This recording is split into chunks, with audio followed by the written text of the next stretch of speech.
बोलिए श्री प्राणनाथ प्यारे की, श्री सतगुरु महाराज की, श्री बाबा दयाराम साहिब आपकी सदा की जय। श्री महाराज श्री द्वारदास साहिब आपकी सदा ही जय।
श्री वंदो सतगुरु चरण को करूं सो प्रेम प्रणाम।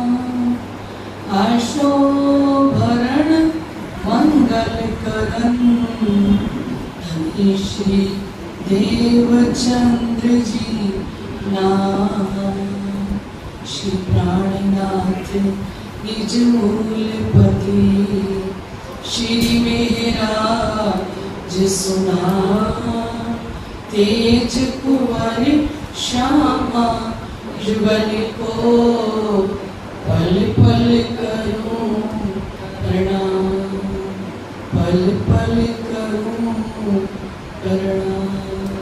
श्री प्राणनाथ तुम सत्य हो, तुमसे चलत जहाज मैं आधीन करनी नहीं, वाहे रहे की लाज।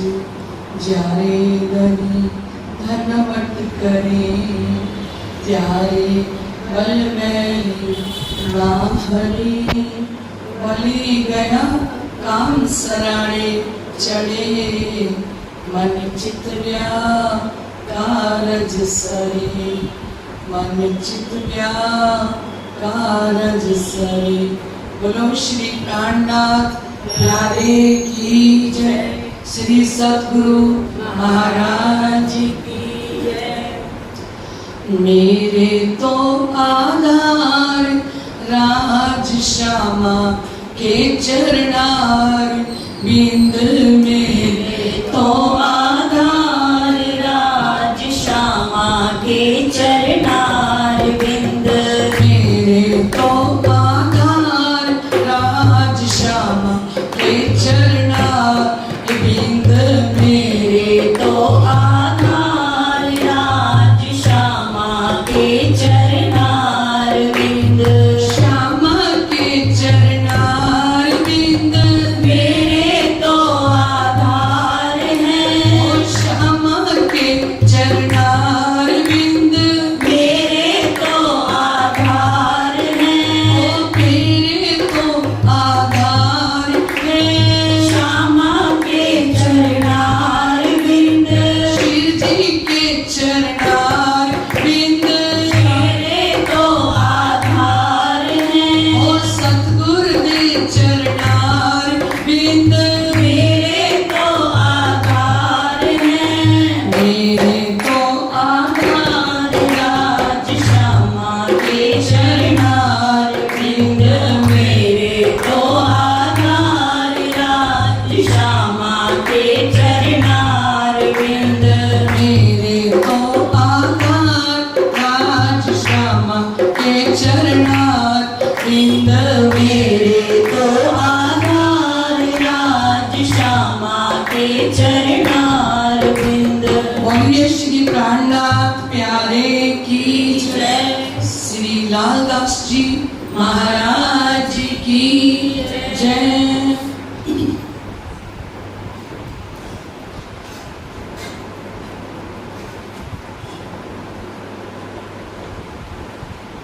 श्रुति स्मृति की साख दे, कहूँ तुम्हें समझाए, ग्राहक हो चित दे सुनो, तो कलयुग भरम जाए, तो कलयुग भरम जाए। सतगुरु ब्रह्मानंद है, सूत्र है अक्षर रूप। बोलो श्री प्राणनाथ प्यारे की जय। साक्षात स्वरूप में विराजमान धाम धनी अक्षरातीत शिव जी बाईजूराज महारानी साहिबा जी के श्री चरणों में कोटान कोट बेर प्रणाम। इस तखत पर विराजमान महामती स्वामी श्री लालदास जी महाराज जी के चरणों में कोटान कोट बेर प्रणाम। इस तखत पर हमें इस बीतक वाणी चर्चा का रसपान करा रहे ऐसे हमारे महामती लालदास जी महाराज, जिन्होंने सारी लीला को आंखों देखा हाल हम सबके सामने वर्णन किया, ऐसे महामती लालदास जी के चरणों में कोटान कोट में प्रणाम। हृदय स्थल में विराजमान सतगुरु महाराज श्री जी, इस मंदिर की सेवा पूजा कर रहे हमारे पुजारी जी महाराज, श्री कृष्ण प्रणामी सेवा समिति और श्री बाईजूराज महिला मंडल, समस्त महिला मंडल, आत्म संबंधी श्री राजी महाराज के अत्यंत लाडले एवं प्यारे सुंदर सार जी, आप सभी के हृदय में विराजमान श्री राज श्यामा जी के श्री चरणों में मेरा कोटान कोट बेर प्रणाम। प्रणाम जी। लाडले सुंदर सार जी, हरिद्वार का प्रसंग जो हमने रात को भी सुना थोड़ा सा,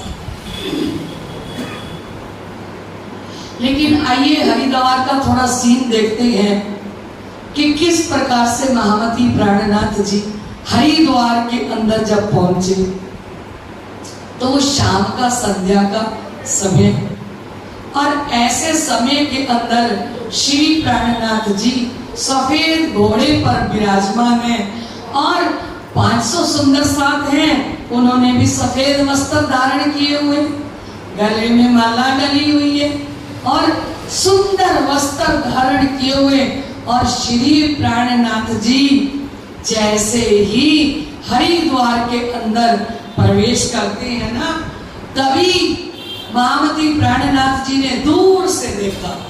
हमने क्या सुना था कि सारे साधु संतों को कहाँ बंद कर रखा है? जेल के अंदर। औरंगजेब बादशाह ने जो हिंदू संत मुसलमान नहीं बनता था उसको वो जेल में डाल देता था। सारी हरिद्वार की जेलें उसने भर दी थी। किसने? औरंगजेब बादशाह ने। महामती प्राणनाथ जी, ध्यान से सुनना एक एक बात को, है ना, तुम्हारे लिए दोबारा लीला का वर्णन कर रहे हैं। जो रात को नहीं आए उनके लिए शिव जी साहिब जी फिर से थोड़ा और वर्णन करके बता रहे हैं।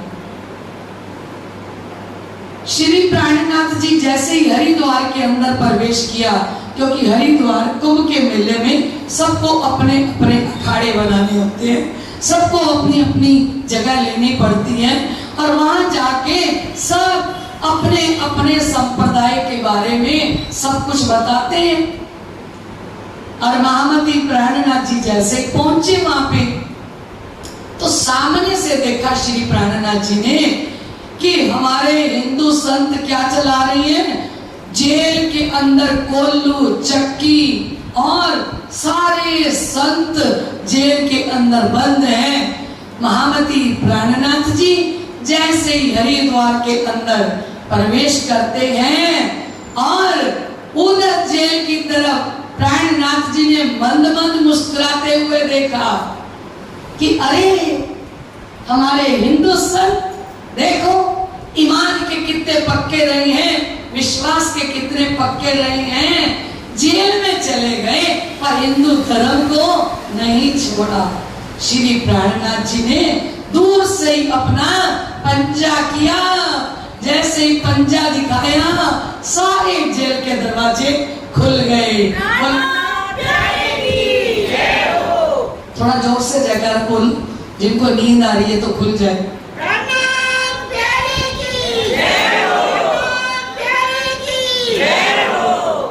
आते ही नींद आने लगी, है ना? क्या बात है। सारे जेल के दरवाजे जैसे खुले, ये दीन भिखारी जी की भी तक में वर्णन है, पूरा का पूरा बहुत विस्तार से वर्णन किया है। यहाँ लालदास महाराज जी ने तो सूत्र में भी तक लिखी है। तो उसमें फरमाते हैं कि इस समय के अंदर सारे साधु संत दौड़ के प्राणनाथ जी के चरणों में आए, क्योंकि सबने पढ़ रखा था कि शाखा 1600 पूर्ण हो रहे और श्री विद्या अभिनंदन निष्कलंक बुद्ध अवतार का शाखा शुरू होने वाला है।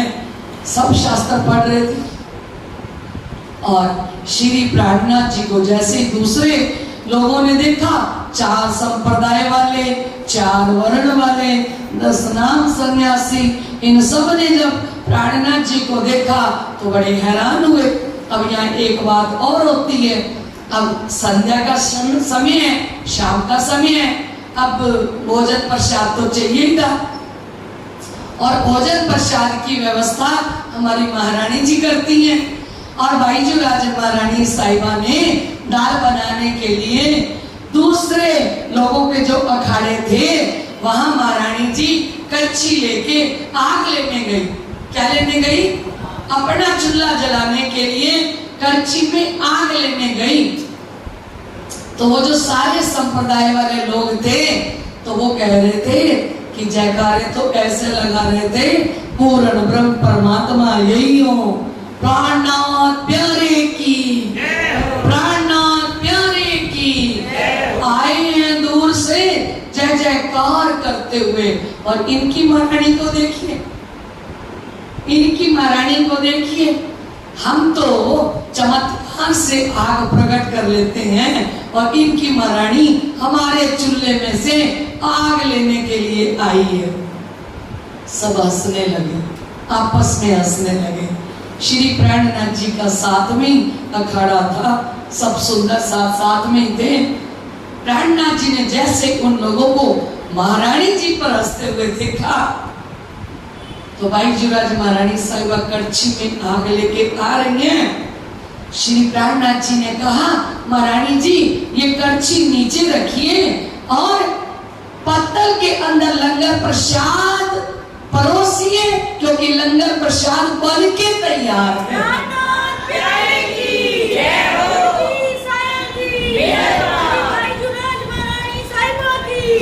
क्योंकि शिव जी साहिब जी को दिखाना था कि कोई महारानी जी के ऊपर हंसे, अपने लिए कुछ भी सहन कर सकते हैं, पर श्यामा जी महारानी का कोई मजाक उड़ाए।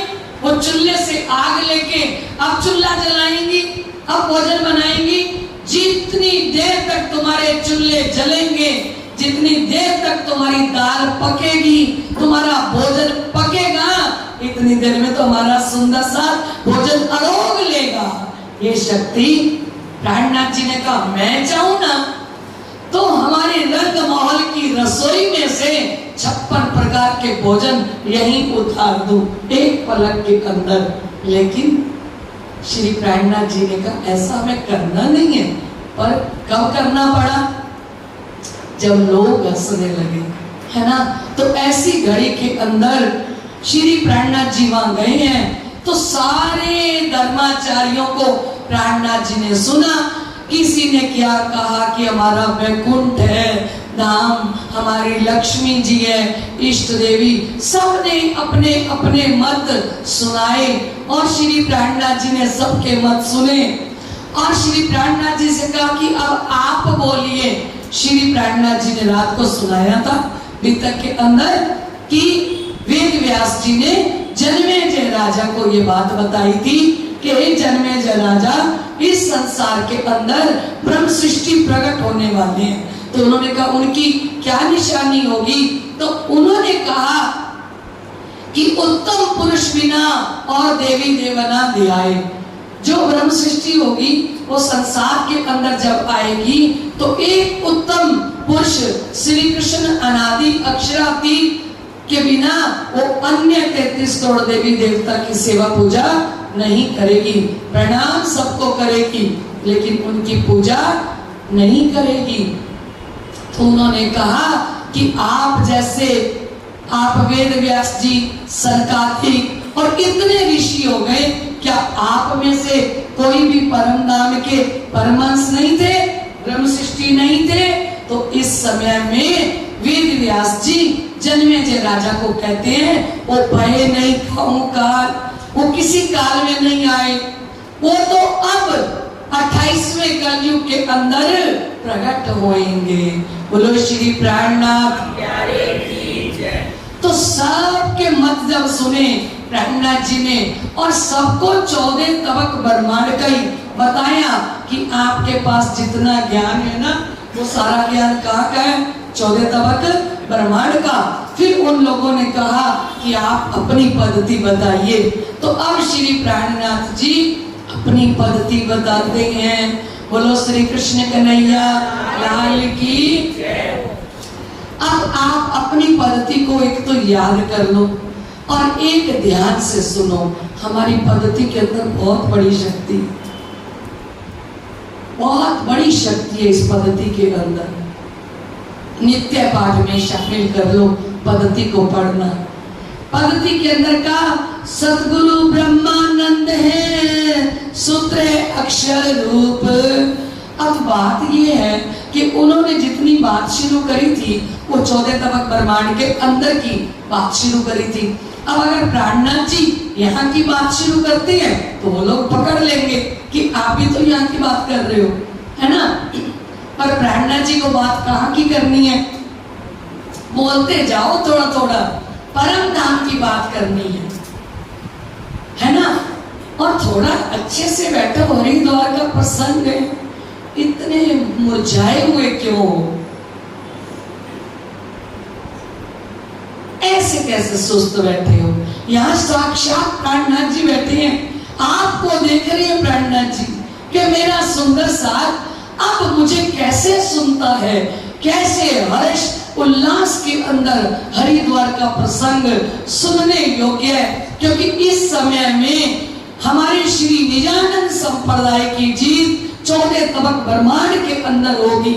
हमारा निजानंद संप्रदाय का झंडा लहराएगा हरिद्वार के अंदर। एक ही दिन में नहीं हो गया, 4 महीने प्राणनाथ जी वहां रहेंगे, 4 महीने वाणी चर्चा चलती रहेगी। हमारा तो अभी तक का एक दिन का प्रसंग आता है, हम समझते हैं एक ही दिन है ना? तो अब श्री प्राणनाथ जी इतना बड़ा मंच लगा हुआ है गंगा के किनारे, वो बड़ी सुंदर जगह है गंगा के किनारे ब्रह्मचबूतरा, और वहां इतना विशाल मंच लगा हुआ है। पहले आप मंच को देखिए, वहां रामानुचार्य, नियमानुचार्य, श्याम संप्रदाय वाले सब 10 नाम सन्यासी सब आके बैठे हैं और उनके गले में बड़ी बड़ी माला है, उनका माथा पूरा तिलक से भरा हुआ है, लंबी लंबी जटाएं रखी हुई हैं। अभी आप देखते हैं हरिद्वार का मेला जब होता है, कुंभ का मेला, उसमें संतों को देखती हैं, संत कितनी कितनी माला पहन के, कितने बड़े बड़े लंबे बाल रख के, जूड़े बना के, और वो संत वहां आते हैं और उनको जब गादी पर बैठाया होता है उनके शिष्य भी बैठते हैं साथ में, है ना? और इतना विशाल मंच जिसमें पूरे हमारे हिंदू धर्म के संत धर्माचार्य पहुंचे हुए।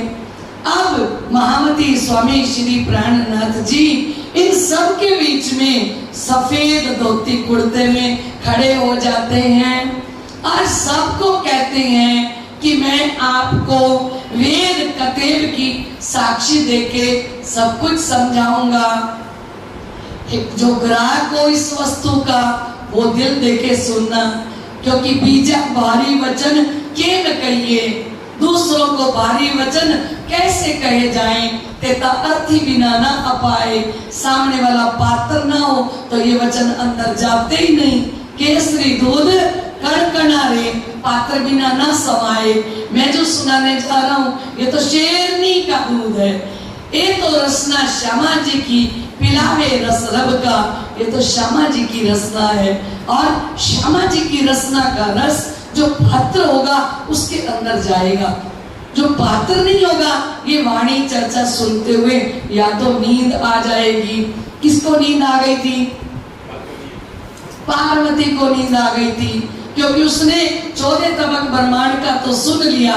जैसे ही बेहद मंडल की बात करने लगे तो पार्वती को नींद आ गई थी, है ना। ये कौन सुन सकता है? श्री प्राणनाथ जी ने कहा, पात्र होते तिने पाइया, मुनि जी काय को करो दुख। ये जो इस लीला के पात्र होंगे, सुनने वाले भी पात्र होंगे, वो सुनेंगे। तो प्राणनाथ जी ने कहा, जो मेरे से वस्तु लेने आया हो ना, उसको मैं वेद से, भागवत से, जिस शास्त्र से कहोगे मैं उस शास्त्र से आपको समझा दूंगा। अब श्री प्राणनाथ जी ने कहा, सतगुरु ब्रह्मानंद है। हमारे सतगुरु कौन है? पूर्ण ब्रह्म परमात्मा का आनंद स्वरूप है श्री श्यामा जी महारानी। पूर्ण ब्रह्म अक्षरातीत श्री कृष्ण अनादि अक्षरातीत का आनंद कौन है? श्री राजी महाराज का दिल है श्यामा जी महारानी। श्यामा जी महारानी कौन है? ब्रह्मानंद। ब्रह्म का जो आनंद है, जो पूर्ण ब्रह्म परमात्मा के दिल का आनंद है, वो कौन है? श्यामा जी महारानी। तो कहा सदगुरु ब्रह्मानंद है हमारे सदगुरु। अब श्री जी को खड़े हुए हैं। श्री जी सारे धर्माचार्यों को, इतनी भीड़ है गंगा के किनारे और सबके बीच में प्राणनाथ जी उनको खड़े होके बता रहे हैं कि हमारे सदगुरु पूर्ण ब्रह्म परमात्मा का आनंद, आराधनी शक्ति श्री श्यामा जी महारानी हमारे सदगुरु हैं। बोलो श्यामा महारानी की जय हो। और सूत्र अक्षर लोग, इस खेल के सूत्रधार कौन है? अक्षर भगवान। शिखा सदा इनसे परे, और अक्षर भगवान की जो शिखा है वो कौन है? हमारी शिखा अक्षर से परे, अक्षरातीत धाम धनी और चेतन चिद जो अनूप, वो श्री राजी महाराज जो चेतन है, जो चिद के स्वरूप है। सारे परम धाम के 25 पक्ष चिद का स्वरूप है।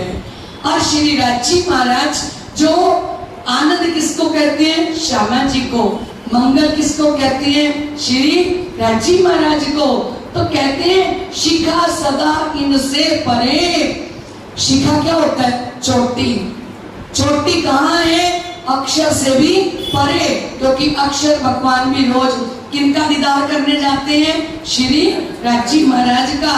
चेतन चित जो अनूप, वो श्री राजी महाराज चेतन है, वो चित के स्वरूप है, और वो स्वरूप सुंदर संकुल है। अब इसमें 14 तबक ब्रह्मांड की बात आई? नहीं आई। कहाँ की बात करी प्राणनाथ जी ने?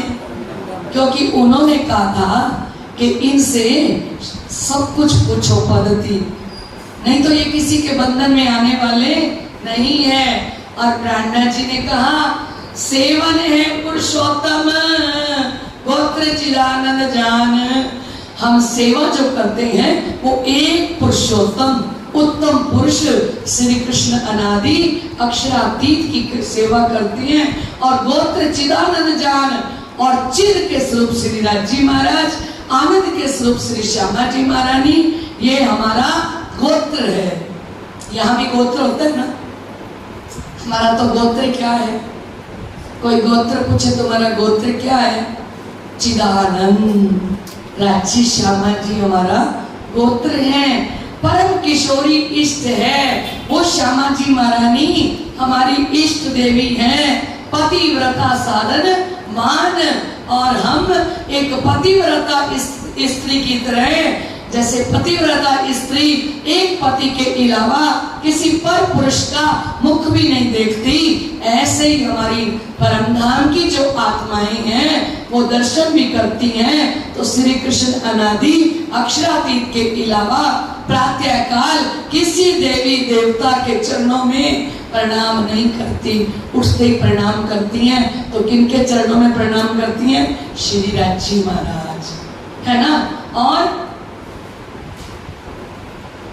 श्री जुगल किशोर को जाप है, और जब हम जाप करते हैं ना तो श्री राज श्यामा जी, श्री राधे कृष्णा श्री राज श्यामा जी का हम जाप करते हैं। और मंत्र तातम सोए, और हमारा जो मंत्र है वो निजना मां मंत्र है, तातम मंत्र है।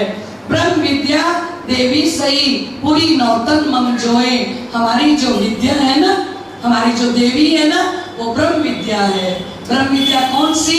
ये कुलजम वाणी, ये 18,758 वाणी, और पूरी नौतन मम जोए। और आपने, किसी ने जगन्नाथपुरी बताई, किसी ने उज्जैन बताया, किसी ने हरिद्वार, सबने अपनी अपनी पुरी बताई, काशी बताई, है ना। तो श्री प्राणनाथ जी ने कहा हमारी जो पुरी है नवतरपुरी है, क्योंकि जामनगर नहीं बोले, नवतरपुरी तो धनी श्री देवचंद्र जी ने वो नाम दिया। जैसे सूरत को श्री 5 महामंगलपुरी धाम नाम दिया, है ना। और श्लोक के अंदर श्री प्राणनाथ जी ने बताया सारे हरिद्वार वालों को कि राध्या से श्री कृष्णम युगलम सिंहासन स्थितम, राधा जी के साथ सिंहासन के ऊपर जो श्री कृष्ण अनादि अक्षरातीत परम धाम में मूल मिलावे के अंदर विराजमान है, पूर्वोत्तम रूप लावण्यम दिव्य भूषण श्रृंगार कहते दिव्य श्रृंगार करके कहाँ बैठे हैं वो? मूल मिलावे के अंदर राज श्यामा जी, राधा कृष्ण जी, राधा कृष्ण जी ही राज श्यामा जी हैं। वो दिव्य श्रृंगार सज के मूल मिलावे के सिंहासन के ऊपर विराजमान हैं। आज हमारे आचार्य श्री श्री 108 श्री सुरेंद्रदास महर्षि जी एक इस बात को समझाते हुए कितना वक्त बीत गया, है ना। और एक ये बात के लिए वो प्रणामी समाज की कितनी बातें सहन कर रही हैं और अकेले लड़ रही हैं इसके लिए कि हमारे इष्ट देव कौन है? राधा कृष्ण जी। परम धाम के अंदर हम उनको श्री राज श्यामा जी कहते हैं कौन? उनका नाम क्या है? रोज तो कहते हैं श्री ठाकुरानी जी। श्री ठाकुरानी जी कौन है? श्रृंगार ठाकुरानी जी का आता है रास के अंदर, तो वो ठाकुरानी जी का श्रृंगार किसका है? राधा जी का श्रृंगार है। और जहां लिखा हुआ है श्री राज जी का श्रृंगार, आप घर जाके पढ़ के देखना, श्री राज जी का श्रृंगार सारा श्री कृष्ण जी का श्रृंगार है ना। तो हमारे लिए तो कोई फर्क नहीं है श्री गंगानगर सुंदर साहब के लिए। हमारे तो इष्ट देव कौन है?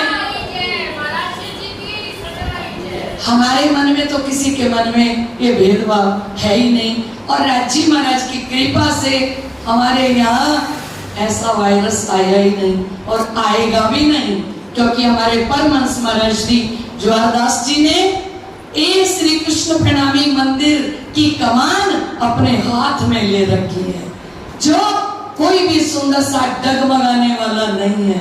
हमारे सद्गुरु हमें हर संडे के संडे वाणी चर्चा सुना के हमें एक एक चीज की पहचान कराते हैं, चाहे चार चौपाई पर चर्चा हो, पर वाणी के द्वारा एक आंखें चाहिए इलम की। तो देखो नैना बातन, ये आंखें कौन सी चाहिए? इलम की। और हमारे आचार्य श्री जी महाराज इस बार बीतक ही नहीं कर रहे। बीतक के अंदर उनका पूरा जो जोर दिया जा रहा है वो ये समझाने में दिया जा रहा है कि हमारे इष्ट देव कौन है ना। तो इस बात को श्री प्राणनाथ जी ने सारे हरिद्वार के अंदर भरी सभा के अंदर बताया कि राधा जी जो श्री कृष्ण जी के साथ जुगल जोड़ी जो सिंहासन के ऊपर विराजमान है, और वो जुगल जोड़ी ने बड़ा सुंदर श्रृंगार सजा हुआ है। जुगल जोड़ी सजीली ये शोभा रंग रंगीली, जुगल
साला है गोलोक, 108 पक्ष हैं और गोलोक धाम हमारी क्या है? हमारा विश्राम स्थल है, हमारी धर्मशाला क्या है? गोलोक धाम, सद्गुरु चरण को क्षेत्र है। हमारे यहाँ कोई भी दुख आता है, कोई भी संकट आता है तो हम सद्गुरु के चरणों में जाते हैं। जाए जहां जाए सब शोक सद्गुरु के चरणों में आके हमारे सारे दुख समाप्त हो जाते हैं और हमारा वेद श्वसन वेद है। तीर्थ जमुना जोए, और हमारा जो तीर्थ है ना वो यहाँ नहीं है, हमारी अक्षरधाम और परम धाम के बीच में जो जमुना जी बह रही है वो जमुना जी हमारा तीर्थ है। उठ के नहाइए यमुना जी कीजिए सकल सिंगार, उठ के नहाइए यमुना जी कीजिए सकल सिंगार। ओ उठ के नहाइए यमुना जी कीजिए सकल सिंगार, उठ के नहाइए यमुना जी कीजिए सकल सिंगार।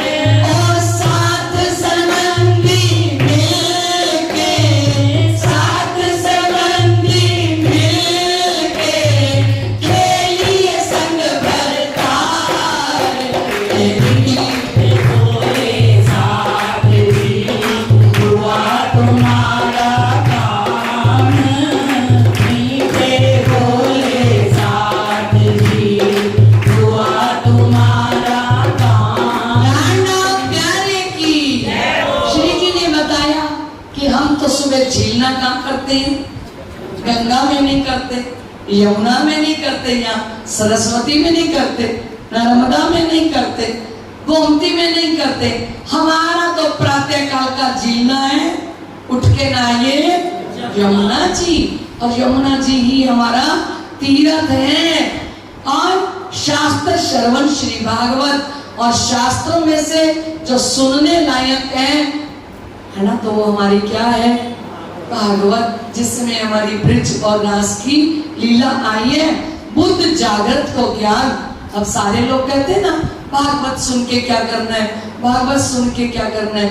धनी देवचंद्र जी ने सबसे पहले क्या सुनाई थी?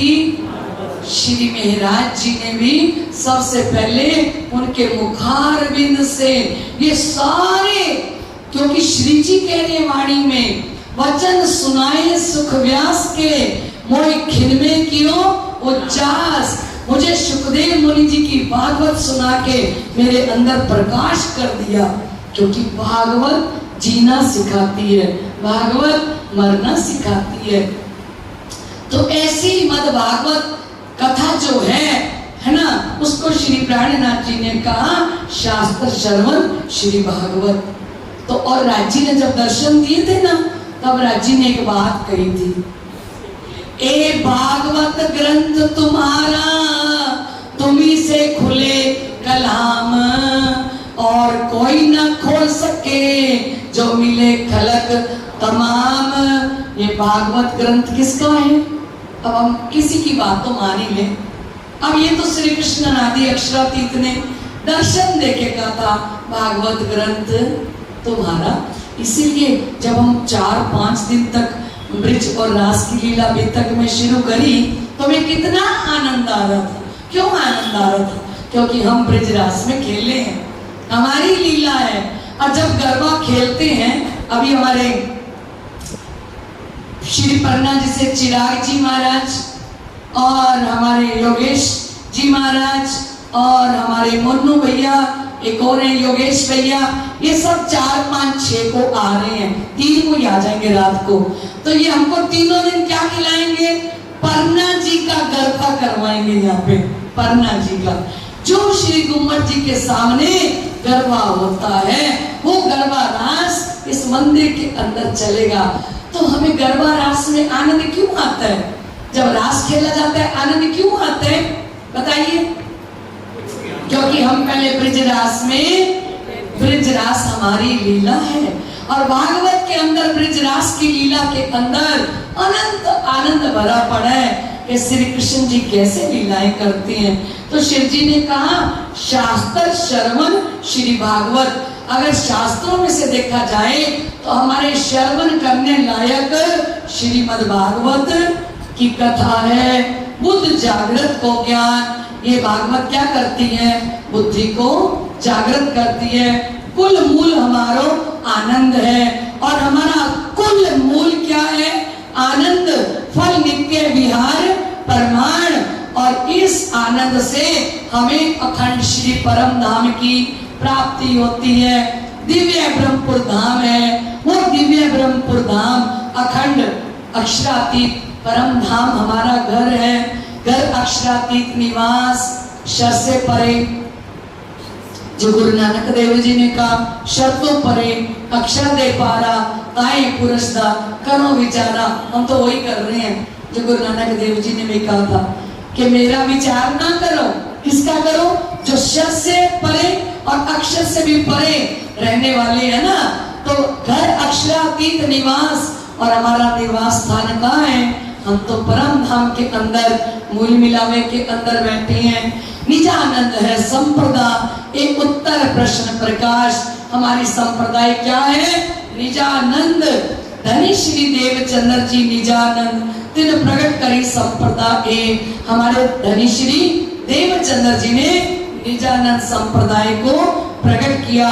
तिन थे हम ये लकी है द्वार पावे अब ते, उनके द्वारा ही हमने पहचान करी है निजानंद संप्रदाय की। श्री कृष्ण अनादि अक्षरातीत और परम धाम की। तो यह बात चर्चा बहुत भई मेला में जान, साक्षी दई सब शास्त्र की अवगत गति जो प्रमाण। इस प्रकार की बहुत सारी चर्चा हरिद्वार के मेला के अंदर हुई। ता 35 के वर्ष में वह निशान धूमर केतु 6 भरी 1 मास की, इन समय जगत भयो अचेत। ता 35 के वर्ष में वह निशान धूमर केत। सारे शास्त्रों में लिखा हुआ था कि जब श्री विद्या अभिनंदन निष्कलंक बुद्ध अवतार दुनिया के अंदर प्रकट होंगे ना, तब आकाश के अंदर धूमर केतु तारा निकलेगा। बोलो श्री प्राणनाथ प्यारे की जय। और अब क्या हुआ? अब हरिद्वार के अंदर ये रात का समय शास्त्रार्थ करते करते प्रातः काल हो गया और आकाश के अंदर कौन आ गया? वो धूमर केतु तारा चमकने लगा। प्यारे की जय हो। और क्या होता है इस समय के अंदर? भाई नहीं रे ना खंडे आरती, श्री विद्या अभिनंदन बुद्ध जी की आरती, ये वक्त आ गया है ना। और कहते इस समय के अंदर 6 भई 1 मास की, इन समय जगत भयो अचेत। इस समय में 1 वर्ष कम था और सारा जगत नींद में सो रहा है। और इस समय में प्राणनाथ जी के अंदर सारे आ गए। जब प्राणनाथ जी शास्त्रार्थ करने लगे ना, एक पद्धति अपनी बताने लगे ना, क्योंकि सबको 4 वेदों के द्वारा पद्धति बतानी थी। तो 4 वेद किनके मुख से निकले हैं? ब्रह्मा जी के मुख से, है ना।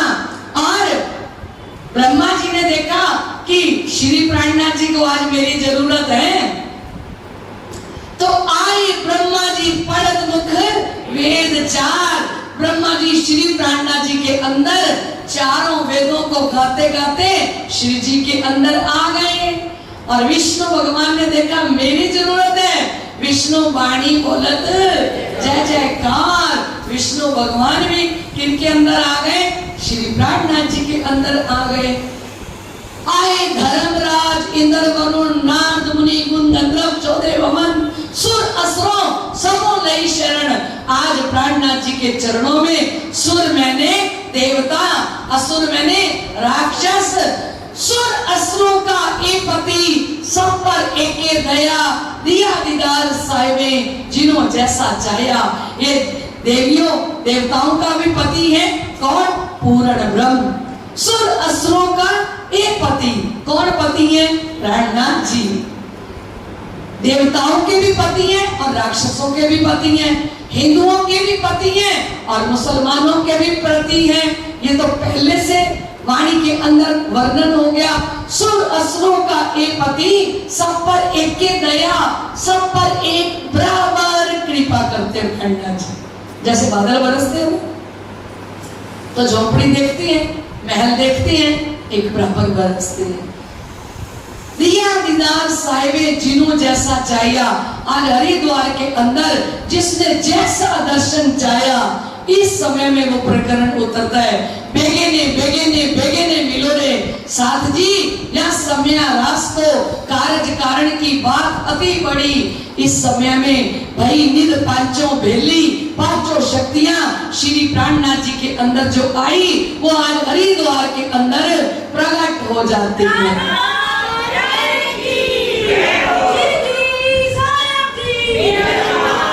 क्योंकि ऐसा समय जान आए बुद्ध जी कर कोट सुर शमशेर।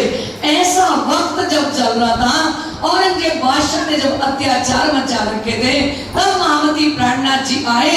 कर मीन्स होता है हाथ, सुर मीन्स होता है सूर्य, कर सुर कोट शमशेर।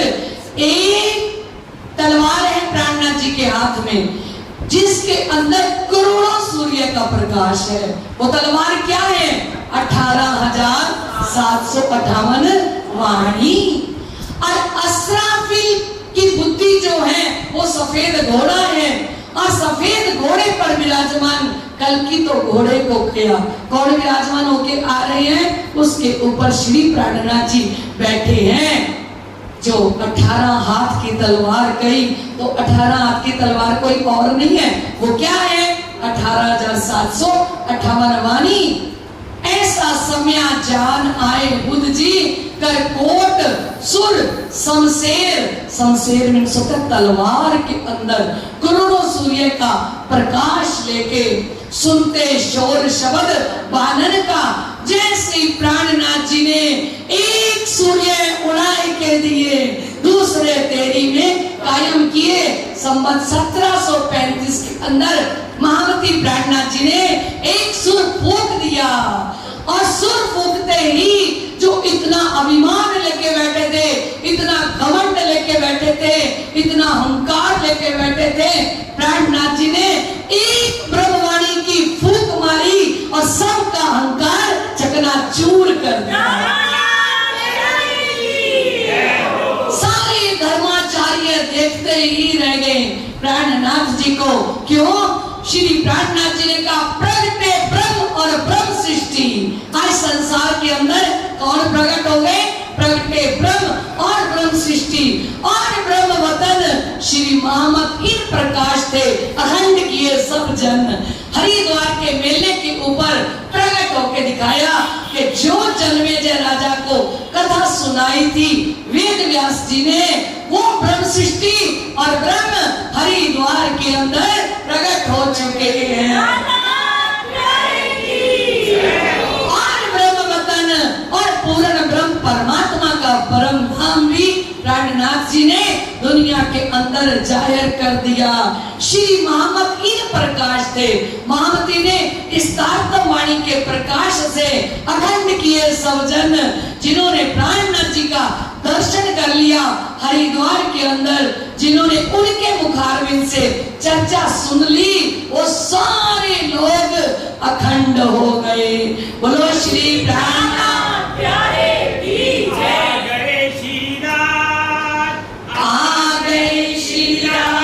जिनको सदियों से पुकारा है, सभी बोलिए जय हो।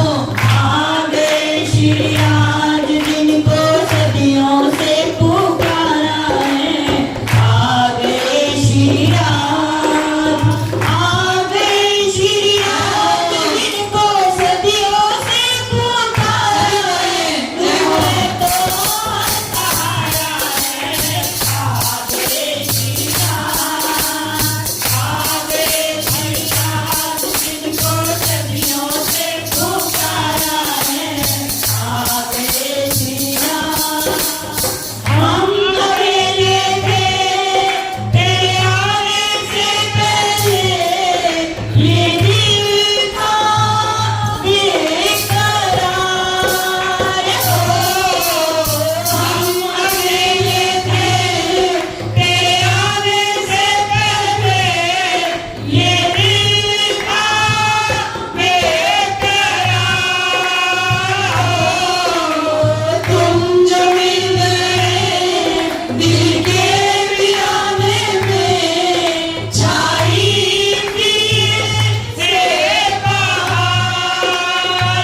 फिर क्यों विचार।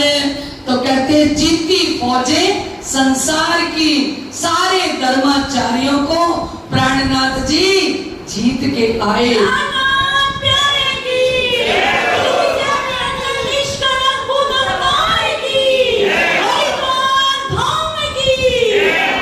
शिव जी ने इसको भी तमाशा कहा। शिव जी कहते ये क्या था, ये 4 महीने एक तमाशा देख रहे थे क्या, कि क्या क्या संतों ने वेश धारण कर रखे हैं, क्या तिलक लगा रखे हैं, क्या माला पहन रखी है। प्राणनाथ जी ने सबको कहा पहले आप पहचानो रे साधो, पहले आप पहचानो, बिना आप चीने पार ब्रह्म को कौन कहने में जाने। पहले खुद की तो पहचान करो कि तुम कौन हो, है ना, और फिर परम धाम की पहचान करो। और जब तक तुमने अपने आप को नहीं पहचाना, है ना, और ऐसे भेष बना बना के सबका तमाशा, शिव जी कहते सबका तमाशा देख के आए हम हरिद्वार के अंदर। ऐसे नहीं कहा कि बहुत बड़ा हम शास्त्रार्थ जीत के आए, नहीं, कहते हैं लालदास जी महाराज जी, क्योंकि वो साथ में थे, कि तहां तमाशा देख के फेर के कियो विचार। ये तमाशा था, इसको देखा और फिर विचार करते हैं। दाऊद पांडे की हवेली में साथ को छोड़े जब, हरिद्वार से होए के आए के मिले तब, इन समय खिदमत में रहता था गरीब दास, खाना सामा खिताब दीवान का कया कलाम खास। दाऊद पांडे की हवेली में महिला मंडल सुंदर साथ को छोड़ के गए थे, लड़े छड़े होके गए थे, है ना, तो वापिस आए और सारे सुंदर साथ को संभाला। इस समय गरीब दास जी को दीवार का पद दे रखा है, खान साहब बोलते हैं, सारी व्यवस्था उनके पास है। ये लालदास जी को हुआ था हुक्म, इसी वास्ते आगे को डरता था कदम। लालदास महाराज जी को औरंगजेब बादशाह कब तक संदेश पहुंचाने का हुक्म शिव जी साहिब जी का है, इसलिए लालदास जी सबसे आगे, पहला कदम किसका आगे होता है, लालदास जी का। फिर श्री राज आए दिल्ली, आए मिले सब साथ, मास 4 इत में फिर साथ के पकड़े हाथ। फिर शिव जी साहिब जी दिल्ली में आए, 4 महीने बाद आके महिला मंडल सुंदर साथ के हाथ फिर से थामते हैं। कितना टाइम लग के आए हरिद्वार में, 4 महीने। एक विचार करके राखे एक तरफ स्वरूप दे, लड़े छड़े हुए के देखो कैसा काम होवे। अब विचार करते हैं कि महिला मंडल सुंदर साथ को कहीं एक एकांत में छोड़ना चाहिए, फिर लड़े छड़े होके हमको धर्म युद्ध शुरू करना चाहिए। तब अनूप शहर को सब साथ को ले चले, ता एक हवेली लेके सब साथ को रखे। अब शिवजी साहिब जी अनूप शहर के अंदर गए, सारे महिला मंडल सुंदर साथ को अनूप शहर में एक हवेली में रखा। ता साथ को रख के फिर आए दिल्ली में, उतरे आए शाहगंज में, आए बातें करी साथ से।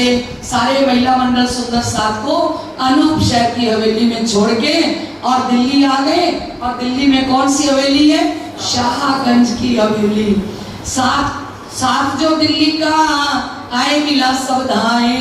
कौन कौन सुंदर साथ थे रात को दिल्ली के जो नए नए जागृत हुए थे? गीता जी कौन कौन जागृत हुए थे रात को? गीता जी ने बहुत दिल से चर्चा सुनी थी। कौन कौन जागृत हुए थे? गोवर्धन जी ने किसको जगाया था? गंगाराम जी को। अच्छा, दूसरा आसाराम जी, और तीसरा दयाराम जी, चौथा चंचल बाई। अब ये सारे जागृत सुंदर साथ हैं। प्राणनाथ जी दिल्ली में आए तो सारे सुंदर साथ आके मिलते हैं। तासेती पाती लिखी बिहारी जी ऊपर, एक शख्स चलाया सारी दे खबर। अब एक पत्र लिखते हैं प्राणनाथ जी नौतनपुरी धाम के अंदर, पूरी खबर लिखते हैं कि अब तक जागने का काम कितना हो गया। फिर यहाँ से चले आए लाल दरवाजे में, सात समय मिलके प्रयाण किया 3 से। अब लाल दरवाजे दिल्ली के अंदर, लाल दरवाजे के पास आके बैठते हैं। किसकी दुकान थी लाल दरवाजे के पास? गंगाराम की। बहुत अच्छे। और आशा जीत बुलाया, सुनाए सब कलाम, सिर्फ जो 3 में लिखी मोहम्मद अलैहिस्सलाम। आशा जीत को बुलाया और सारे ये वचन सुनाए, नबी और नारायण की कछुक सुनाई पहचान। सनंद ग्रंथ के अंदर ना नबी नारायण का प्रकरण है, उसमें शिवजी साहिब जी ने कहा है कि नबी की पहुंच तो अर्श अजीम तक है, परम धाम तक है। मोहम्मद साहिब जी तो परम धाम में पहुंचकर, मूल मिलावे में पहुंचकर श्री राज श्यामा जी के साथ बातें करके आए, है ना। और नारायण की पहुंच कहां तक है? ये तो निराकार तक है ना। तो तब एक बात सुन के खड़बड़ पड़ी ईमान, वो आशा जीत के अंदर तो खलबली मच गई। हिंदुओं के तरफ की कछु न रही ठौर है, इनमें तो कछु ना रहा। तब ये बात सुन के खड़बड़ पड़ी ईमान, हिंदुओं के तरफ की कछु ना रही ठौर, इनमें तो कछु ना रहा, बड़ा होता है जोर। मैं देखा तो तुमको बिना सिर के आदमी, कानों तो सुने आते तुमको देखे इंजिमी। क्या कहा आशा जीत ने कि बिना सिर के आदमी होंगे, ऐसा मैंने कुरान के अंदर पढ़ा था और ऐसा आज संसार के अंदर सुना भी है। लेकिन जो देखने में आ रहा है ना, वो तो आपको देख के आ रहा है। क्या? क्योंकि आपको लोक लाज मर्यादा की, अपनी मान प्रतिष्ठा की जरा भी परवाह नहीं है। जिसको अपनी मान प्रतिष्ठा बढ़ाई की परवाह नहीं है, क्योंकि आप सबसे बड़ा किसको कर रहे हो? मोहम्मद साहिब जी को। और हमारे हिंदुओं के कौन है? नारायण जी। नारायण भगवान को तो आप कह रहे हो ये निराकार तक भी इनकी पहुंच है, अव्याकृत तक। और इनकी पहुंच कहां तक है? अर्श अजीम परम धाम तक। तो कहते मैंने कानों से सुने थे, तुमको देखे इंजिमी। अमल औरंगजेब का और शरीयत का अमल 300 तुम लड़तो, ये तो मोइना पड़े कल। कहते इतना बड़ा शासन कर रहा है औरंगजेब बादशाह। कौन कह रहे हैं?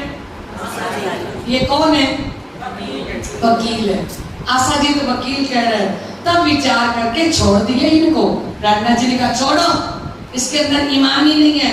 विचार अपने साथ में करे आपस में। अब प्राणनाथ जी अपने सुंदर साथ के बीच में बैठ के विचार करते हैं, कौन नजीक की इनका करे किन से मिलाप, कहीं हकीकत अपनी इन्हें छूट जाए सप्ताह। प्राणनाथ जी ने कहा कि सुंदर साहब जी कोई औरंगजेब बादशाह का नजीकी ढूंढो जो बहुत करीब हो औरंगजेब बादशाह का था। तो ये विचार करके जाए मिले शेख सलेमान। तो ये बात करके लालदास जी किससे मिलने गए? शेख सलेमान काजी है, उस काजी के साथ न्यायाधीश है वो, उसको मिलने गए। 300 कहा हमको मिलाओ सुल्तान। उससे कहा काजी से कि हमें सुल्तान से मिलना है। इन मिलाप श्री राज से किया था बेर दोए, इनके दिल में कुफर किमिया मांगे सोए। ये 2 बार प्राणनाथ जी से मिल चुका था। ये प्राणनाथ जी से चमत्कार मांगता था। ये कहता था कि अगर आप आखिरी इमाम हो ना तो लोहे को सोना बना के दिखाओ। है? आप अगर कौन हो? आप अगर आखिरी इमाम मेहंदी हो तो। इनको एक फकीर की बात कही समझाए। बैठा फकीर पहाड़ में, तिनके भेजे आए। लालदास जी ने कहा एक फकीर है वो पहाड़ पर बैठे हैं, उनके भेजे हुए हम आए हैं। तो तुम्हारे दिल के बीच में जितना कोई मनोरथ सो तुम्हारे पूरे करे अर्थ। और कहा लालदास जी ने आपके मन के अंदर चाहे कितने मनोरथ हो, प्राणनाथ जी के चरणों में आ जाओ, पल में पूरे हो जाएंगे।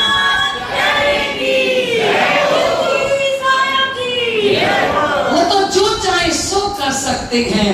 है हक कैसे देख तू, कोई शक लियाओ जिन, और दिन में लियावे रात और रात में लियावे दिन। श्री राज जी कैसे हैं? वो दिन को रात कर सकते हैं, रात को दिन कर सकते हैं। एक नजर प्राणनाथ जी की पड़ गई, आप जो चाहो सो उनसे प्राप्त कर सकते हो।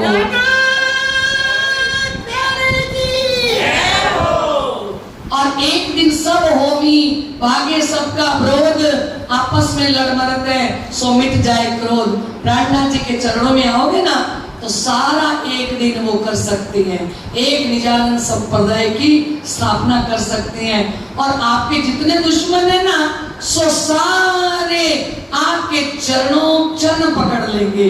जितने भी दुश्मन हैं सब हार जाएंगे। तुम्हारा सिर ऊंचा होगी, जाए लगे सिर मेर। प्राणनाथ जी के चरणों में आ जाओ, आपका सिर ऊंचा हो जाएगा, आपका सिर आसमान के साथ लग जाएगा। लगा ना सिर लालदास जी का आसमान के साथ? किनके साथ है? प्राणनाथ जी के साथ। जो जो प्राणनाथ जी के साथ है उनका इस बित्तक के अंदर सर का लगा हुआ है चौथे आसमान के साथ। और जितना कोई किमियागर करने वाले धात, और कहते जितने भी ये लोहे को सोना बनाने वाले लोग है ना, ते कदम तुम्हारे पकड़े अधीन होए करे बाद वो आपके चरणों में आ जाएंगे। अगर आप प्राणनाथ जी के चरणों में आ जाओगे और तुम्हारे अधीन रहेंगे, और डर सुल्तान के रहे ना कोई कित, और ये औरंगजेब बादशाह का डर किसी को भी नहीं रहेगा। तुमको खुदा करे रसूल का दीदार होवे इत।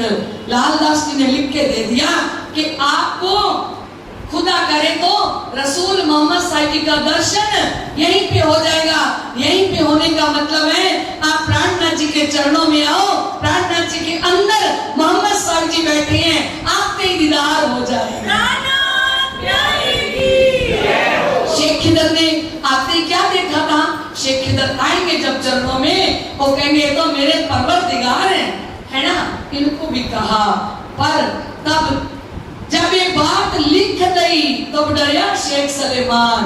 लालदास जी ने कहा मैं लिख के देता हूँ, आपको रसूल साहब का दर्शन होगा।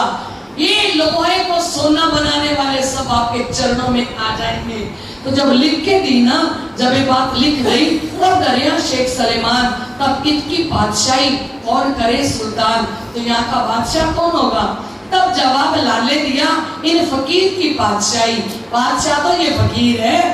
कौन? ये प्राणनाथ जी, ये बादशाह है, ये सुप्रीम ट्रुथ गॉड है, ये ब्रह्मांड के मालिक हैं।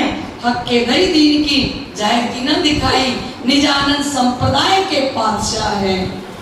और जाहिरी रूप में वो कोई राज करना नहीं चाहते। जो कोई होवेगा फकीर हक ताला की तरफ, जो भी सच्चा फकीर होएगा ना, पूर्ण ब्रह्म परमात्मा के चरणों में लगा हुआ, सो दुनिया मुर्दार की थूक न काटे हरफ, वो दुनिया के मान प्रतिष्ठा बढ़ाई को थूक चाटने के बराबर समझेगा। जो सच्चा फकीर होगा ना, वो मान प्रतिष्ठा बढ़ाई को क्या समझेगा? जैसे थूक घेर के और खुद चाट लेंगे। तो वो सच्चा फकीर कभी यहाँ का शासन नहीं चाहेगा, कभी भी यहाँ पे बादशाही नहीं चाहेगा। ये तो बादशाही दीन की, सो तो गरीबी से होए, शांत सबूरी बिना कबू ना पावे कोई। ये तो बादशाही दीन की है, उनके अंदर तो गरीबी भरी पड़ी है। प्राणनाथ जी के अंदर शांत सबूरी बिना कबू ना पावे कोई। कहते हैं अगर निजानंद संप्रदाय के अंदर किसी ने बादशाही करनी है ना, तो क्या बन के रहो? गरीब। क्या बन के रहो? शांति और सबर होना चाहिए अंदर, मान प्रतिष्ठा बढ़ाई नहीं। और शिव जी लालदास जी ने कहा ये बात सुन के दहशत भई दिल में, ये बात बड़ी मुजरक क्या मालूम होए मुझसे। वो कहता है शेख सलेमान, यार आप तो बहुत बड़ी बड़ी बातें करते हो, आप तो बहुत बड़ी बड़ी बातें करते हो, मैं तो मालूम ही नहीं पड़ रहा कि आप क्या क्या कह रहे हो। आप कह रहे हो रसूल साहब का दर्शन अभी करवा देता हूँ, आप कह रहे हो कि सुल्तान ये रहेगा ही नहीं, औरंगजेब बादशाह है, इसकी तो ये शासन चलेगा ही नहीं। प्राणनाथ जी आ गए हैं तो उन्होंने कहा प्राणनाथ जी शासन करेंगे। बोले वो नहीं करेंगे शासन, उनको कोई शासन की जरूरत नहीं है, वो तो दीन के बादशाह है। श्री मोहम्मद कहे मोमिनो याद करो हजरत, जो लड़ाई तुम करी कायम करने हक। कहते ऐसे हजरत महामती प्राणनाथ जी को याद करो, और ये जो लड़ाई धर्म युद्ध आपने किया कायम करने, क़यामत की घड़ी आ गई थी। अब एक नया किस्सा और आ जाता है बीच में। बोलो श्री प्राणनाथ प्यारे की जय। कुरान की हकीकत सनंद द्वारा बोध। लाल दरवाजे की हवेली में श्री राजे किया हुक्म, लाल गोवर्धन को कहा जाए मुल्ला से पूछो तुम, क्या कुरान में कहते हैं कैसी है मजबूर, किनको ए ठहरावत मुझ आगे कहो करो जबूर। लाल दरवाजे की हवेली में श्री राज किया हुक्म। लाल दरवाजे की हवेली कहाँ पे है? दिल्ली में। वहां शिवजी साहिब जी ने हुक्म किया कि लाल गोवर्धन को कहा जाओ मुल्ला से पूछो तुम, जाके मुल्ला से पूछो कि वो आखिरी इमाम मेहंदी को किस स्वरूप में मानते। मैं तो आ गया हूँ, इमाम मेहंदी तो आ गए हैं, पर वो किस स्वरूप को मानते हैं? क्या कुरान में कहते हैं कैसी है मजबूर? ये कुरान की आयतें लोगों को कैसे सुना रहे हैं, ये कुरान की चर्चा कैसे सुना रहे हैं, और किनको ये ठहरावत, ये किसको ठहराना चाहते हैं? कौन है इमाम मेहंदी? मुझे आगे कहो जरूर, मुझे सारा प्रकाश वहां करके और मुझे आके बताओ। इन समय काम करन की उरज रही सब बात, इस समय धर्म युद्ध करना चाहते हैं, औरंगजेब बादशाह को जगाना चाहते हैं, पर अभी तो उलझे पड़े हैं, कैसे कर पहचानेगा अपनी असल जात, क्योंकि वो इतना बड़ा दिल्ली का शासक है औरंगजेब बादशाह। अब औरंगजेब बादशाह को ये बात समझानी कितनी मुश्किल है कि हम परम धाम से खेल देखने के लिए आए हैं, ये बात वहां तक पहुंचानी कितनी मुश्किल है। तो कहते लाल गोवर्धन गए एक मुल्ला पास मस्जिद। लालदास जी और गोवर्धन जी, ध्यान से सुनना, बड़ी आनंदमयी बात है। लालदास जी और गोवर्धन जी एक मस्जिद के अंदर मुल्ला के पास गए, बातें सुनते मुल्ला की आपस में बहिजिद। और लालदास जी बातें सुनते हैं, उनको बड़ा आनंद आता है, और गोवर्धन जी कहाँ देखती है? बाहर देखती है कि इस समय औरंगजेब बादशाह का शासन है और मुसलमानों की मस्जिद में हम कुरान सुन रहे हैं हिंदू होते हुए।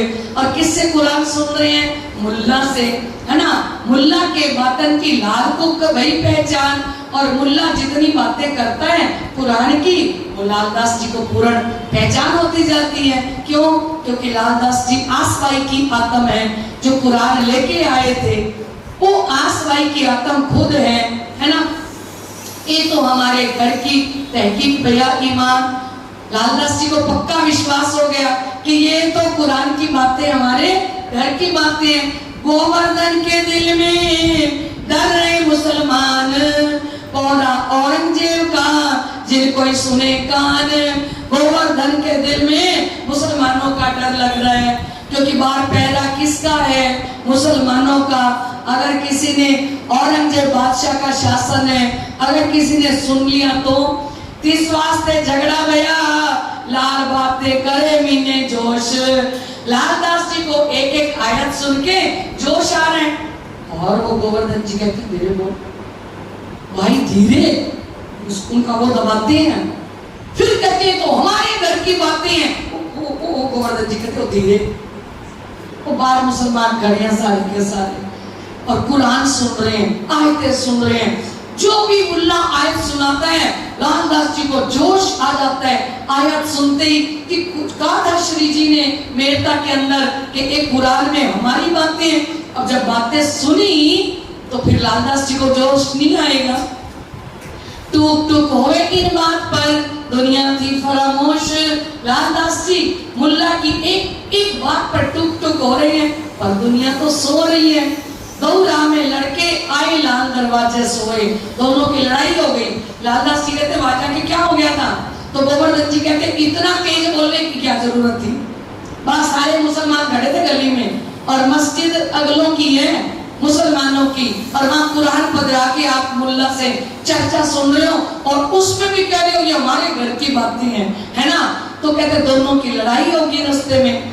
रात आरोगन के समय दिन रहा घड़ी दो, शिवजी साहिब जी भोजन हो रहे थे, 2 घड़ी दिन बाकी था।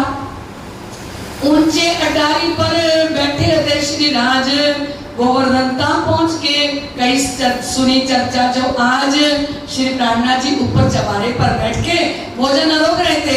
गोवर्धन पहले ही चले गए। बोलो प्राणनाथ प्यारे की। कहाँ चले गए? शिव जी के पास पहले ही चले गए, और जाके कहते हैं गोवर्धन तक पहुंच के कई सुनी चर्चा जो आज इतनी बेइज्जती लालदास जाए पहुंचे, बातें सुनी तीर की कई गोवर्धन जी। लालदास जी ना बिल्कुल उनके बैक में पीछे खड़े थे बिल्कुल। और गोवर्धन जी कहते शिरजी साहिब जी, आज मुल्ला ने जो कुरान की चर्चा सुनाई ना, उसमें सारी अपनी परम नाम की बातें थी।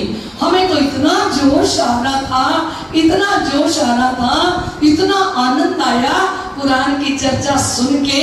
और इनको नहीं पता था मेरी बैक साइड में कौन खड़े हैं, पीछे कौन खड़े हैं। तो क्या कहा, वहां की बातें सुन के कहने लगा, जब ये जो लालदास ने अर्ज करी तब सब हमारा इन चकाई पर मन होता है। और बोलो श्री प्राणनाथ प्यारे की जय। लालदास जी ने ताना मार दिया गोवर्धन भाई को कि श्री प्राणनाथ जी, जब हम इस मंदिर की चटाई पर और आपके चरणों में बैठे होते हैं ना, तो हमारा मन ही अलग तरह का होता है ना।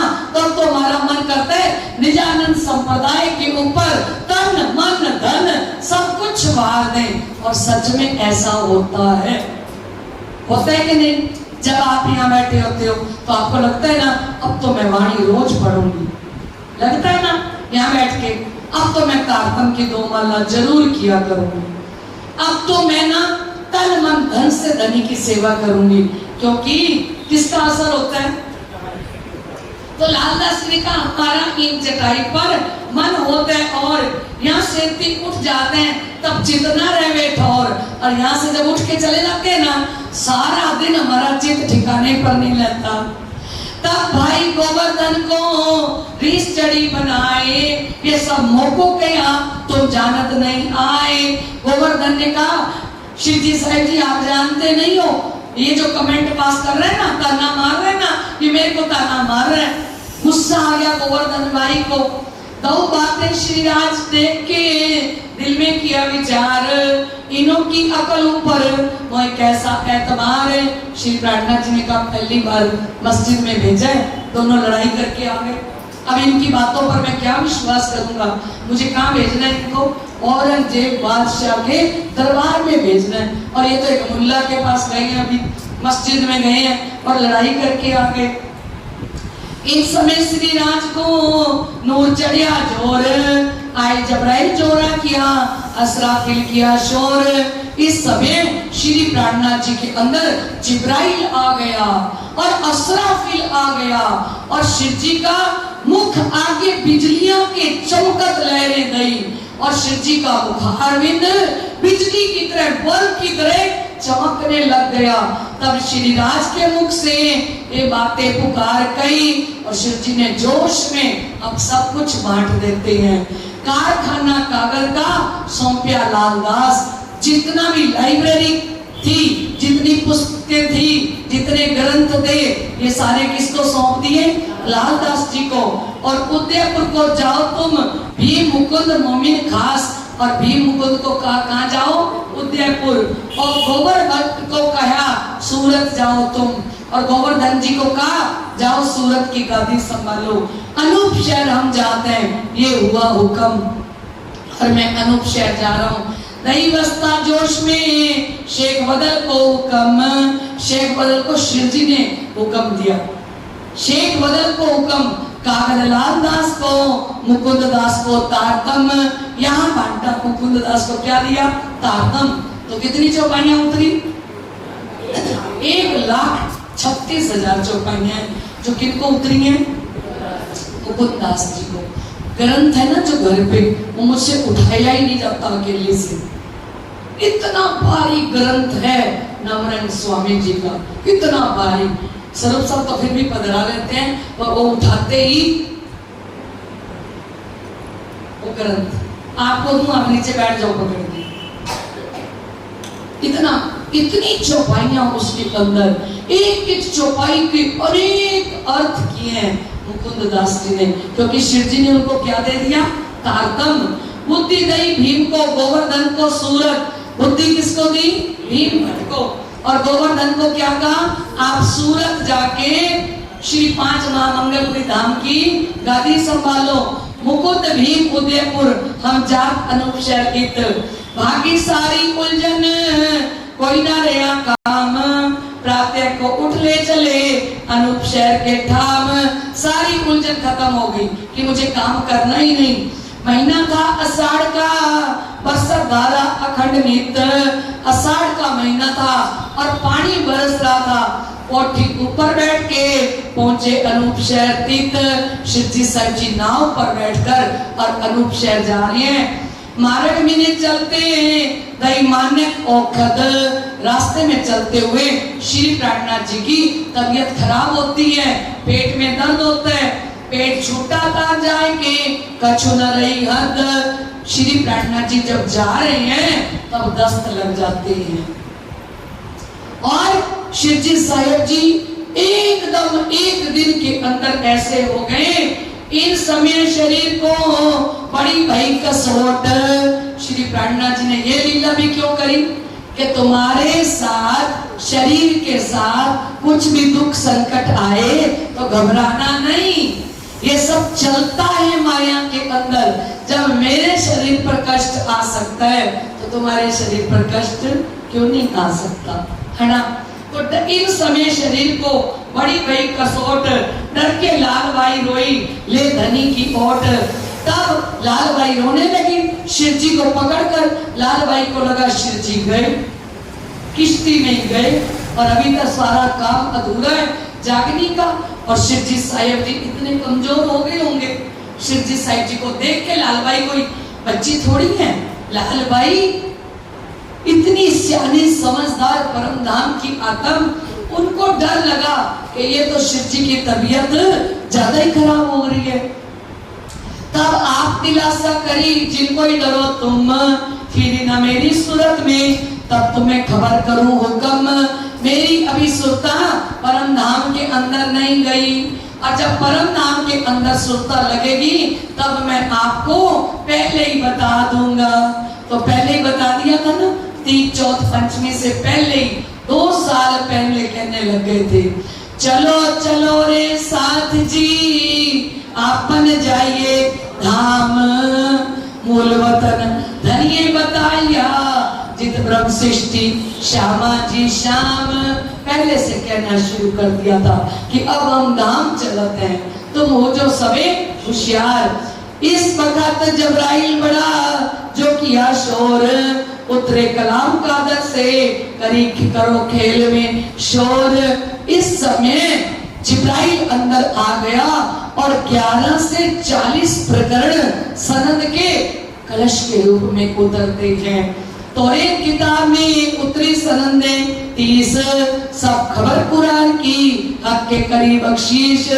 सनदे लिख तैयार करी विचार देखे सुकन, ये वाणी सुन के पीछे ना हटे मोमिन।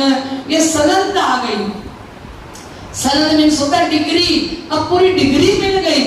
और प्राणनाथ जी ने कहा अब अगर वो बादशाह परम धाम की आत्म है ना तो ये वचन सुन के कोई भी ब्रह्म सृष्टि पीछे नहीं हटेगी। इन वचन ऐसा हुआ सब कारज भय सिद्ध, अपने निज वतन की आई जागृत बुद्ध। इस समय में ये सनद ग्रंथ जब उतरता है तो लगा शिव जी को हमारा कार्य सिद्ध हो गया। औरंगजेब बादशाह के पास भेजने के लिए सनद ग्रंथ आ गया। अब ये वाणी सुन के कोई न फिरे ईमान, जब पहुंचे शाह कुमार को टूक टूक होवे सुल्तान। ये वाणी सुन के सुल्तान भी टूक टूक हो जाएगा क्योंकि सनद ग्रंथ के अंदर पूरा कुरान है। इन वक्त पाठक के कछु दिल में भई शक, देखी अंदर विचार के कैसी बातें माफक। एक पाठक चौधरी अनूप शहर में रहता था, उसके दिल में शक हुआ कि ये कुरान भी पढ़ते हैं, ये गीता भागवत सारे हिंदू ग्रंथ भी पढ़ते हैं, तो पधराई अपने घरों बिछोने का साज, बातें राज सब करी बीतक अपनी जो आज। उसने शिव जी से चर्चा सुनी, शिव जी ने सारी चर्चा सुना दी। तब ये सुन के बहुत हुआ खुशहाल, अर्ज अपनी करने लगा माफक अपने हाल। शिव जी ने जब पूरा परम नाम का प्रसंग सुनाया कि मामा साहब जी अपने हैं, बसरी सूरत है, कुरान लेके आए हैं, कुरान हमारे लिए आया है, तो पाठक चौधरी कहता है मेरी आत्मा को भी जगाओ, मुझे भी ताकत दो। यहाँ से ती आए के साथ को दिया दीदार, तुमको सैया हुक्म जो भेजा परवरदिगार। कहां से चल के आए हैं प्रार्थना जी? कहां से किसको दर्शन दे रहे हैं? कहां से चल के आए हैं? यहाँ हुआ हुक्म हक का, शेख बदल ऊपर जाओ तुम सुल्तान पे देओ खुश खबर। यहाँ से ती आए के साथ को दिया दीदार, सुंदर सत्कार रुके हुए दिल्ली में। और हुक्म किसको करते हैं? शेख बदल को, जाओ तुम सुल्तान पे देओ खुश खबर। जाओ हुक्म लेके, हुक्म दिया ना शेख बदल को कि ये हुक्म लेके जाओ और औरंगजेब बादशाह को ये खुशखबरी सुनाओ। शेख बदल विदा हुए, चले तरफ सुल्तान, सरंदे सिर बांध के ले दिल में ईमान। शेख बदल जी वहां से विदा हुए और सनद ग्रंथ को सिर पर बांध लिया। पहुंचे दिल्ली शहर में, भगत जुम्मे नमाज, दिल्ली शहर के अंदर मस्जिद में पहुंच गए। जुम्मे का दिन, शुक्रवार का दिन था, ईदगाह चला गया। मैं पैगाम पहुंचाऊं ताए आज सारे लोग नमाज अदा करने के लिए शुक्रवार को आते हैं। उन्होंने कहा ईदगाह चला गया, कहाँ खलक ठाड़ी रहे, जितना कहूँ एक ठोर। शेख बहुत पुकारिया, देख दज्जाल का बड़ा जोर। शेख किधर? शेख बदल जी वहां बहुत सनद की आयतें बोली, और लेकिन वहां किसी का चित्त भी एक ठिकाने पर नहीं था। किसी ने कहा हिंदी में लिखा हुआ है, तो बातें तो आपकी सच्ची हैं, पर ये पत्र हिंदी में लिखा हुआ है। तो फिर बैठे विचार के इन बात न सुनी कान। फिर शिव जी साहिब जी ने विचार किया कि इस तक हमारी बात तो नहीं पहुंची। लाल गोवर्धन मिलके जाए करो शेख सलेमान। जाओ लालदास जी और गोवर्धन जी शेख सलेमान से जाके फिर से बात करो। और वो कहते हैं आज मिलाऊंगा, कल मिलाऊंगा। 2 महीने तक लालदास जी को और गोवर्धन जी को शेख सलेमान जो न्यायाधीश है, जज है, काजी है, वो 2 महीने तक चक्कर कटवाता रहा। किन से? लालदास जी से और गोवर्धन से। कबू कछु जवाब करते सोए। कहे पहले तो इन वेश से मिलत नहीं सुल्तान। उन्होंने कहा कि आपने ये वेश धारण किया ना हिंदुओं का, हिंदुओं के वेश से तो आपको औरंगजेब बादशाह नहीं मिलेगा। वेश तुम्हारा बदलो तो सुल्तान सुनाऊं कान, वेश बदलो, मुसलमानी वेश धारण करके आओ। यो करते विचारते कछु न देखी साख। क्या लगा लालदास जी को, गोवर्धन जी को कि हमारी आत्मा साक्षी नहीं दे रही कि ये शेख सलेमान हमें मिलवाएगा। तब आपस में कहा अब फिरो इन आप, यहाँ से हमें जाना चाहिए। लाल दरवाजा छोड़ के आए सराय रोली खान, एक कलाम फारसी में करी तब वो पहचान। आके लालदास जी ने कहा कि अपने ये पत्र किस में लिखे? फारसी में। फिर एक कायम मुल्ला को बुलाया, तब लड़के कायम को बुलाए लाया, दया नाम रखा जाकर दे महीने वास्ते लिखने इनका। एक कायम मुल्ला को बुला के लाए दयाराम भाई, और उनसे ये सारा का सारा लिखवा लिया। इनकी जिल्दे बांध के रुके किए तैयार, ठोर ठोर पहुंचाए जो थे सुल्तान के यार। सब जगह पे रुक के पहुंचा दिए। किस किस को रुक के पहुंचाए थे और बताएगा? 5 को पहुंचाए थे। वो 5 कौन थे? एक शेख सलेमान, एक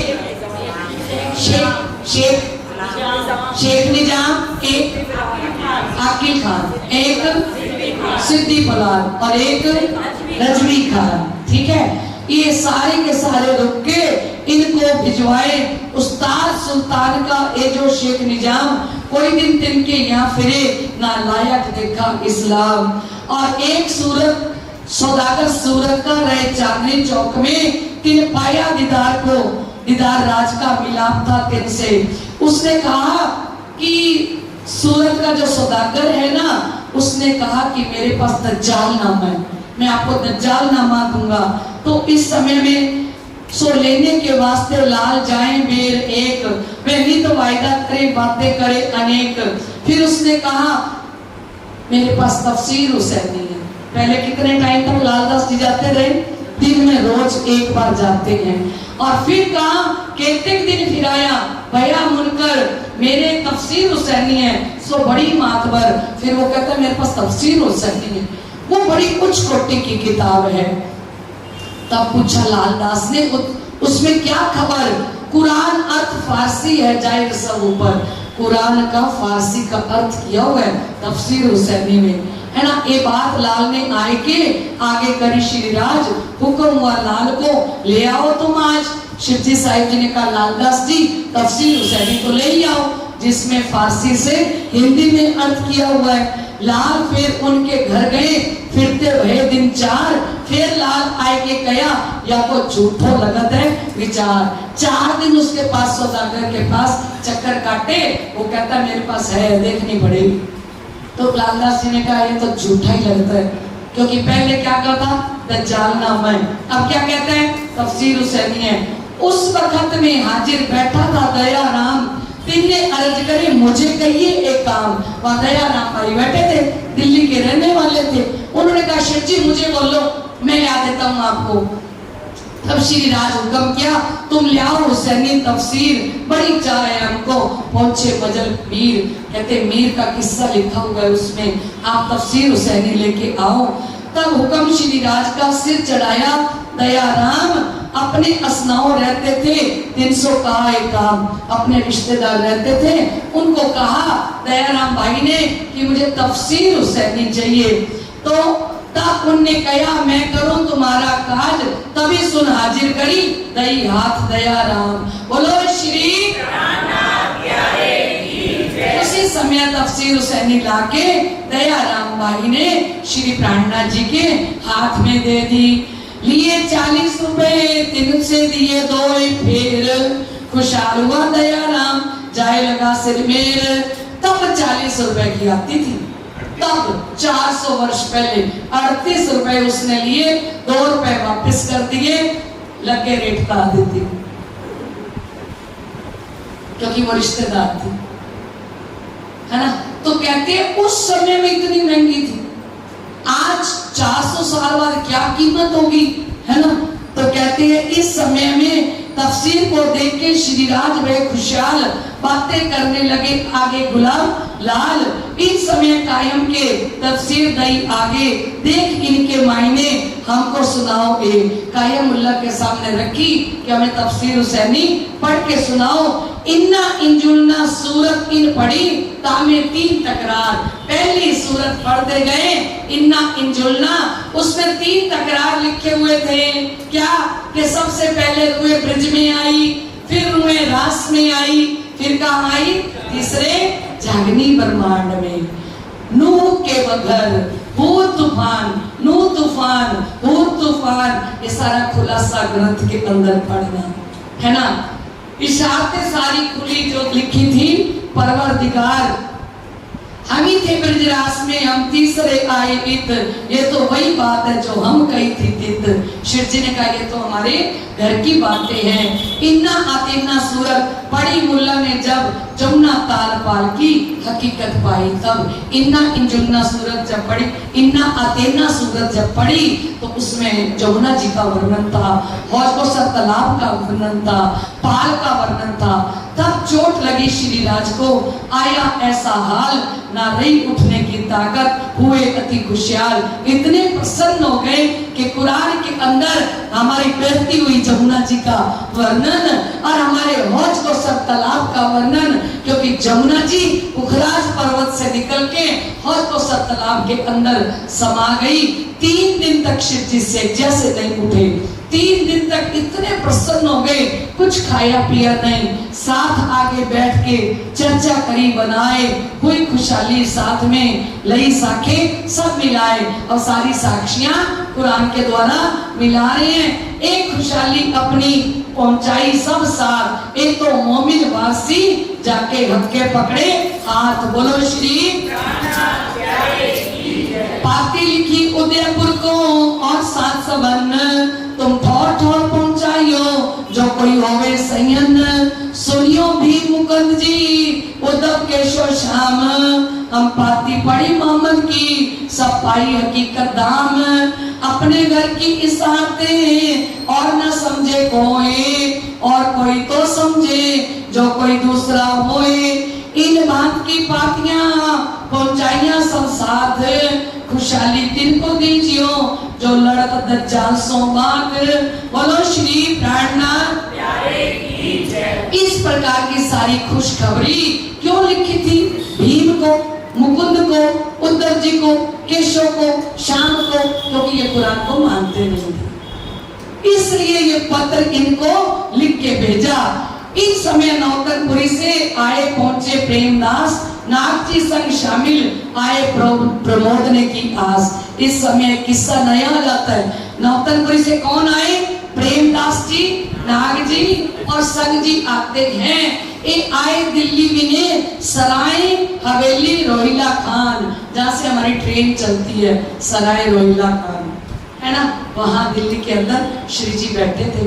वहां पे आए, एक दावा ले बैठे किसे का, इनका किन पर था ईमान। ये कहते थे एक सतगुरु देवचंद्र जी महाराज है, जो कुछ है ना। और रसूल साहिब की बात को कबू ना सुने कान, ये मोहम्मद साहिब जी की बात सुनने को कभी भी तैयार नहीं थे।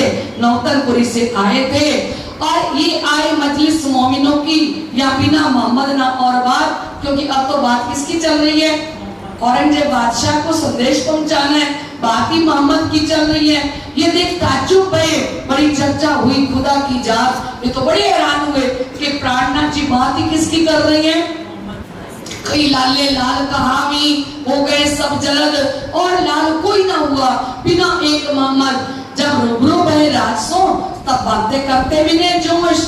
आप आड़े कछु न देखी, इल्म था फरामोश। जब शिव जी के सामने आते हैं तो बड़े जोश में बातें करते हैं, और शिव जी से अलग बैठते हैं तो कहते हैं हाँ तो मोहम्मद की बात चल रही है ना। जब चर्चा करी हजूर ने, दई श्री देवचंद्र जी की पहचान, श्री मोहम्मद साहिब का रोशन किया ईमान। कहते जब श्री जी साहिब जी चर्चा करने के लिए बैठे, उन्होंने पहचान करा दी कि देवचंद्र जी इसी हृदय में बैठे हैं। प्यारे की नित्यानंद स्वामी की जय। कृपा की दी अति घनी, वली आव्या तत्काल, तेह जमानी तेह चर्चा, प्रेम तड़ी रसाल, वली वचन सुहावना, तुम्हारा मीठे लगने वाले वचन, वली वर्णी विद विद, आव्या ते आनंद अति घने, आव्या ते नेचर में। तो वो ही देवचंद्र जी कहाँ बैठे हैं? शिव जी ने पहचान करा दी। जब ईसा मोहम्मद मिल गए कलमा और कातम, भागा दिल का कुफर, जाग देखी आतम। अब तो ईसा धनी देवचंद्र जी भी अंदर हैं, मोहम्मद साहब जी का कलमा भी आ गया। कई सुकर जब राज ने बड़ा देखा जोश, शिव जी को बड़ा जोश आया। तब दीन यहूदन का सब हुआ फरामोश। ये अपने आप को नौतनपुरी का समझ रहे थे, हम तो हिंदू हैं, हमें हिंदुओं की बात करनी चाहिए। तब अपनी जुबान से बातें कही ईमान, हम श्री देवचंद्र जी को इत देखे, भाई हमको पहचान। बोलो श्री ये प्रेम जी, नाग जी, संग जी नौतनपुरी धाम से आए हैं। पहले ये मानते थे कि देवचंद्र जी नौतनपुरी धाम में बिहारी जी के अंदर ही बैठे हैं, उस गादी पर वही विराजमान है। जब यहाँ आए और शिव जी की चर्चा सुनी तो इन तीनों को विश्वास हो जाता है। बोलो श्री प्राणनाथ प्यारे की। श्री धनी देवचंद्र जी को हम देखा है इत, तुम ईमान लाइयो जो कोई होवे जित। इन्होंने पत्र लिखे सबको कि देवचंद्र जी शिव जी साहिब जी के हृदय के अंदर बैठे हैं। और शेख बदल और नाग जी एक ठौर किए, जब संग जी शामिल हो के ताम खिलाया, तब शेख बदल जी को, नाग जी को और संग जी को श्री जी ने एक साथ पत्थर लगा के भोजन करा दिया। कुफर सारा दिल का, भाग गई सारी शक, अंदर का कुफर खत्म हो गया। एक दिन होए मिले, लाए ईमान ऊपर हक। इन भांत 22 दिन रहे सोबत में, प्रेमदास ने देखा बात इन किस्से से। अब प्रेमदास जी क्या कहते हैं? कहा प्रेमदास ने हमसे बातें करते और रूबरू में देखा ईमान लाए इस ठौर। प्रेमदास जी कहती हैं मेरे साथ तो कुछ और ही बातें करते हैं, मुझे तो कहते हैं धनी देवचंद्र जी तो धनी देवचंद्र जी हैं, है ना, और आपके सामने अलग बातें करते हैं। जब इससे पीड़ गई तब घेरे शैतान, जब यहाँ से निकले तो अंदर कौन बैठ गया? दज्जाल बैठ गया, बस बसा करने लगा, छीन लिया ईमान। छाती पर आके जब शैतान बैठ जाता है ना, सारी सुनी हुई चर्चा पर पानी फेर देता है। क्या करता है? बस बसा करने लगा छाती पर, कहाँ चढ़ के बैठ जाता है ना। तो साथ में जहां मिले ता बातें दुधली करें, सब कोई लगे पूछने तुम काहे जात फिरे। पहले तो इन्होंने सबको पत्र लिखे थे कि प्राणनाथ जी के अंदर साक्षात धनी देवचंद्र जी विराजमान हैं। और अब जब ये निकले वहां से तो कहने लगे, तिन से कछु बातें करे कछु लगाए केशक, श्री देवचंद्र जी बिना और न कोई गुजरक। कहते हैं देवचंद्र जी तो देवचंद्र जी थे, देवचंद्र जी जैसा महान कोई हो नहीं सकता। और जब नवतरपुरी गए, जब नवतरपुरी पहुंचे अपने मित्र के पास, कहाँ जाए के कहा, बिना श्री देवचंद्र जी नहीं आस।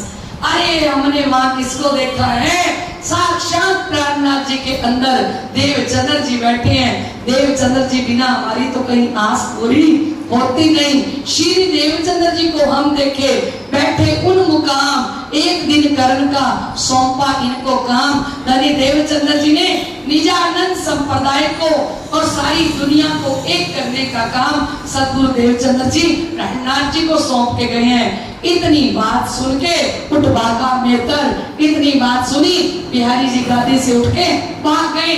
रहू ना पास तुम्हारे झगड़ा हुआ यूं कर। खिजड़ा मंदिर है ना नवतरपुरी धाम का, वहां पास में तालाब है। जाके 3 दिन तक तालाब पे बैठ गए। कौन? बिहारी जी। ये सब मिल पीछे दौड़े, फिराए क्यों ना फिरे, कदमों लाग करे अजीत जी, भूखते बोल के करे। अरे ये नाग जी और संग जी कहते हैं, कहना ये था कि देवचंद्र जी तो आपके अंदर बैठे हैं, हमारे मुंह से निकल गया कि देवचंद्र जी कहाँ बैठे हैं? प्राणनाथ जी के अंदर बैठे हैं। ये क्यों कर माने नहीं, जाए बैठे एक ठौर, समझाए समझे नहीं, बात ना सुने। और बिहारी जी किसी के मनाने से नहीं मान रहे, समझाने से नहीं समझ रहे, बात ना सुने। और बातें जो सफाइयां पेश कर रहे हैं ना नाग जी और संग जी, वो कहते मैं सुनना ही नहीं चाहता। तुमने कहा है कि धनी देवचंद्र जी को, धनी देवचंद्र जी ने जागनी का काम श्री मेहराज जी को दिया है, और श्री मेहराज जी के अंदर ही साक्षात धनी देवचंद्र जी आज जागनी का काम कर रहे हैं। 3 दिन तारे बात कहूं न सुने कान। 3 दिन तक बिहारी जी ओ नवतरपुरी धाम के तालाब पर भूखे और प्यासे बैठे रहे और किसी की बात को नहीं सुनते। बड़ा दुख भया साथ में सुन के बात ईमान। क्या गुस्सा आया? बिहारी जी दुखी हो गए कि सुंदर साथ श्री मेहराज पर ईमान ला है। श्री मेहराज को समझ रहे हैं कि उनके अंदर धनी देवचंद्र जी बैठे हैं। ये सब ज्यों त्यों करके ले आए अपने घर, जैसे तैसे मना के बिहारी जी को घर लेके आए। बातें जो इस्लाम की यो उठी दिल पर, फिर ठोर ठोर बातें लिखी अपने फिरे की, कोई मत कोई लियायो ईमान तरफ शिव जी साहिब जी। बिहारी जी ने दोबारा पत्र लिखा है कि जिनको पहले तुमने पत्र लिखे थे ना, दोबारा पत्र लिखो कि कोई भी श्री मेहराज ठाकुर पर, प्राणनाथ जी पर विश्वास ना लाए। धनी देवचंद्र जी तो इसी गद्दी पर बैठे हैं। ये किस्सा इनका कहा जो आया बीच दरमियान, अब कहूँ बीतक जो लड़ाई सुल्तान। ये बीच में किस्सा आ गया क्योंकि बात तो चल रही थी औरंगजेब बादशाह से धर्म युद्ध करने की। श्री मोहम्मद कहे ऐसा जी, और श्री मोहम्मद जदों आवे राज श्यामा, और साडी जान ए छुड़ावे राज श्यामा। अब ये मामती आया है चौपाई दोहराने वाला। बाकी की बीतक हम रात को 8 से 10 सुनेंगे, ठीक है? क्योंकि बीतक अभी आज और सुननी पड़ेगी क्योंकि हमारी बीतक अभी पीछे चल रही है, ठीक है? अभी सभी तुमको छुट्टी दे देंगे, अभी घर चले जाना। रात को बिल्कुल फ्रेश होके 8 बजे फिर आना। 8 से 10 के बीच में हम फिर बीतक का आनंद लेंगे। श्री मोहम्मद कहिए साथ जी, जो तुम में भी तक, लिखी लो महफूज में,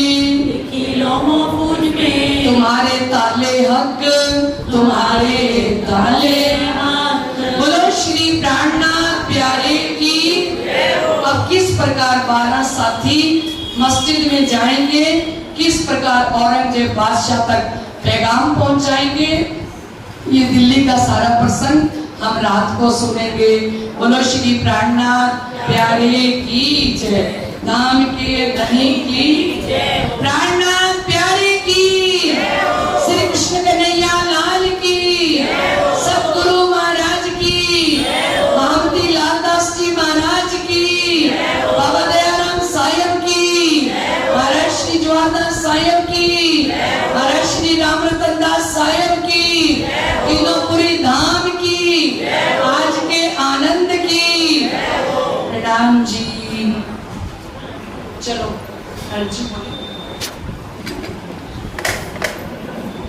ना तुम हो तैसी कीजियो मैं अर्ज करूं मेरे पीवरिया पिया हम जैसी तुम जिन करो मेरा तलफ तलफ जाए जीवरिया पिया जीवड़ा तो जीवे नहीं क्यों मेरे दिल की प्यास अरेया पिया तुम बिना किन से कहूँ पिया तुम सो मेरी आस अरेया पिया आस बिरानी मैं तो करूं पिया जो कोई दूसरा होए अरिया पिया सब विद वाला मेरे शाम रात दिन रहने जाते रोए रोए अरिया पिया जन्म अंधेरो मैं होती क्यों देखूनी के कार्य रेहा पिया जब तुम्हें आप दिखाओगे तब देखूंगी नैन नजर रेहा कार पिया जी मेरी सोने के अब दिल करो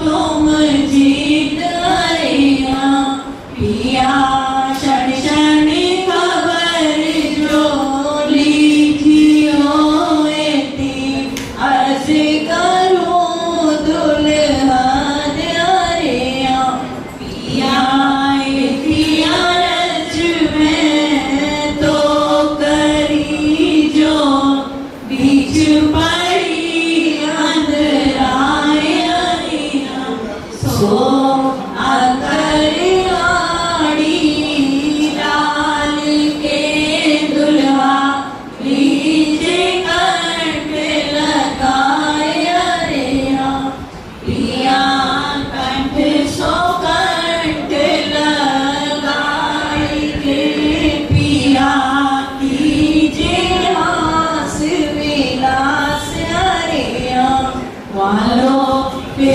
फिर जाऊं मैं मारे दनी राखो चरणों के पास अरिया पिया तुम दुल्हा मैं दुल्हनी पिया और ना जानू बात अरिया पिया ईश्वर सो सेवा करूं धनी सब अंगों साक्षात अरिया पिया सदा सुखदाता मेरे धाम धनी में क्या कहूँ किन सो बात अरिया श्री महामती उगल की शोर पर भानी अंगना बलि बलि जात अरिया पिया सदा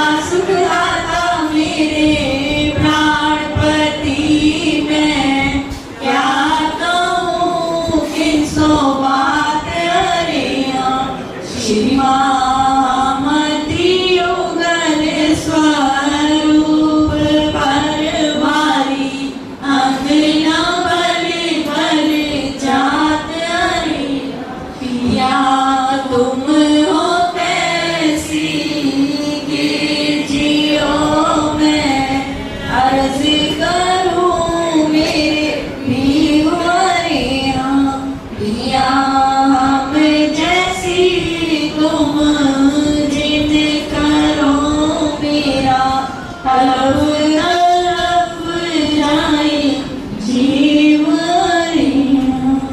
बोलो श्री प्राणनाथ प्यारे की जय। आज हमारी मधु जी का जन्मदिन है, गाओ जी, और हमारे रिंकू सेठी जी का जन्मदिन है ना। तो इन दोनों के लिए गाओ और तिलक दो, इनको तिलक करें, माला पहनाए। बोलो श्री प्राणनाथ प्यारे की, प्राणनाथ प्यारे की। हमारी मधु को तो राज्य ने ऐसा जागृत किया, और हमारे रिंकू जी है ना, वो निजानंद संप्रदाय के लिए अपनी जान तक देने के लिए तैयार रहते हैं। रिंकू जी आज से भी तक नहीं सुन रहे थे, हमारे रिंकू सेठी जी बचपन से भी तक सुन रहे हैं। कहाँ रहते थे? खाजूवाला में, खाजूवाला में रहते थे। और मोना मानी और ममता ने मुझे आगे कहा, तब आवेश लीला चल रही थी। मानी ममता मेरे को कहती हैं, शारदा दीदी आप रिंकू को एक बार कह दो ना कि वो खाजूवाला छोड़ के श्री गंगानगर में आ जाए। तब इसके ये घुंघराले बाल ना भरे हुए थे, पूरा छत्ता। ये मेरे पास आके बैठा, मैंने इसके घुंघराले बालों पर हाथ फेर के कहा, अरे रिंकू तुम खाजूवाला में क्यों रह रहे? तू श्री गंगानगर में आ जा, यहाँ देख कितना आनंद है, बीतक है, वाणी है, चर्चा है। ये एक बार कहने पर मामा जी के पास रहता था, एक बार सदगुरु महाराज श्री ज्वारदास जी ने हुक्म दिया, ये एक बार कहने पर खाजूवाला छोड़ के हमेशा के लिए श्री गंगानगर निवासी बन गया। बोलो प्राणनाथ। बेचारे के बाल कम हो गए हैं, तब बालों का छत्ता इतना बड़ा था, इतना ऊंचा था, मैंने उंगलियां फेरी थी इसके बालों में ऐसे ऐसे करके। इसको बहुत शर्म आ रही थी मेरे से बहुत। उसके बाद दुकान मिली तो बबला दीदी के बिल्कुल घर के साथ। अब तब आए यहाँ पे, अब देखो राज्य की कितनी कृपा, अपने घर बन गए, अपनी दुकानें बन गई। परमहंस महाराज श्री ज्वारदास जी ने अपार कृपा करी, और हमारे रिंकू सेठी आज भी शिव जी और सदगुरु जी के चरणों में है। आप हमारे रिंकू से कहीं से भी तक सुन लो, क्योंकि इतने वर्षों तक माइक का काम रिंकू ही संभालता था और कोई नहीं था। मैं और राजकुमार बापा जी बीतक करते थे, और ये माइक का पूरा काम पूरे टाइम से आना। इतनी कैसेटें बनाई है रिंकू ने, तब 6 घंटे चर्चा होती थी, 3 घंटे सुबह, 3 घंटे शाम को। और ऐसी चर्चा भी हमारे सुंदर साथ ने सबने सुनी हुई है ना। और जो हम आज 1.5 घंटा सुबह 1.5 घंटे में पूरी करने की कोशिश करते हैं, है ना। तो हमारे रिंकू सेठी जो अपने परमहंस महाराज श्री ज्वारदास जी के लिए और अपनी दीदी के लिए, शारदा दीदी के लिए, और पूरा निजानंद संप्रदाय के लिए उसकी जान भी कुर्बान है। और ऐसा एक रिंकू सेठी नहीं है, ऐसे सारे बच्चे हैं मेरे पास, है ना। चाहे वो नितिन हो, अर्श हो, साहिल हो, अतुल हो, है ना। सन्नी भी अलग नहीं है। सन्नी आप नीचे मुंह मत करो, आप भी मुझसे अलग नहीं हो, है ना। बिट्टू हो, ये सारे के सारे बच्चे, जितने बच्चे हैं, अर्श, कशिश, ये सब बच्चे धनी के चरणों में कुर्बान है। मैं तो कह रही थी कार्यक्रम में श्री कृष्ण प्रणामी सेवा समिति तो लिखा तो ठीक है, पर श्री छात्र साल नवयुवक सभा सारे काम कर रही है, उनका भी नाम मेले में पोस्टर में होना ही चाहिए। बोलो श्री प्राणनाथ। हमारे सदगुरु परमहंस महाराज श्री ज्वारदास जी हमारे रिंकू पर अपनी अपरंपार कृपा बरसाते चले जाएं, मेहर बढ़ती चली जाए।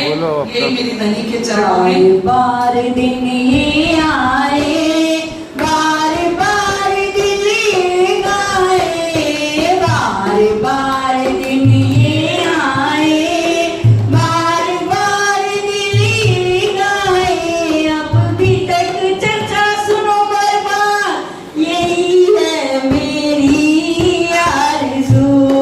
Happy birthday to you, happy birthday to you, happy birthday to you, happy birthday to. और ये हमारी मधु जी सेठी, ठीक है, ये हमारी धाम सखी है।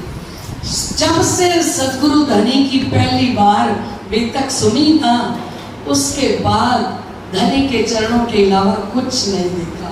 सब कुछ अपना किस पर वार रखा है? अपने परमहंस महाराज श्री जवाहरदास जी पर। तारतम भी मुझसे ही लिए, तारतम लेके और सदगुरु महाराज श्री जवाहरदास जी के चरणों में अपना तन, अपना मन, अपना धन, यहाँ तक कि अपना जीव कुर्बान कर रखा है। और सब कुछ हवाले है परमहंस महाराज श्री जवाहरदास जी के, कि जो भी करेंगे मेरे लिए सब कुछ वो करेंगे। और ऐसी हमारी मधु सखी, मधु मीठे रस से भरी हुई है, सबके साथ प्यार, प्रेम और सेवा में अपना जीवन कुर्बान कर रखा है। मैं धामधनी के चरणों में प्रार्थना करती हूँ, धामधनी आखिरी सांस तक हमारी मधु को अपने चरणों में जोड़े रखें। और आज मधु के जन्मदिन पर हम सारा सुंदर साथ हजारों बधाइयां देते हैं। लख लख बधाइयां हमारी मधु जी को। बोलो श्री प्राणनाथ प्यारे की जय। मधु के लिए लाइन और, बार बार दिन ये आए, बार बार दिन ये गाए, चर्चा सुनो बार बार ये मेरी है आरज़ू। Happy birthday to you, happy birthday to you, happy birthday to you, happy birthday to you. बोलो श्री प्राणनाथ प्यारे की मैं अपने सदगुरु के लिए कुछ कहना चाहूंगी, क्योंकि जब से वो जिंदगी में आए, जिंदगी बदली है।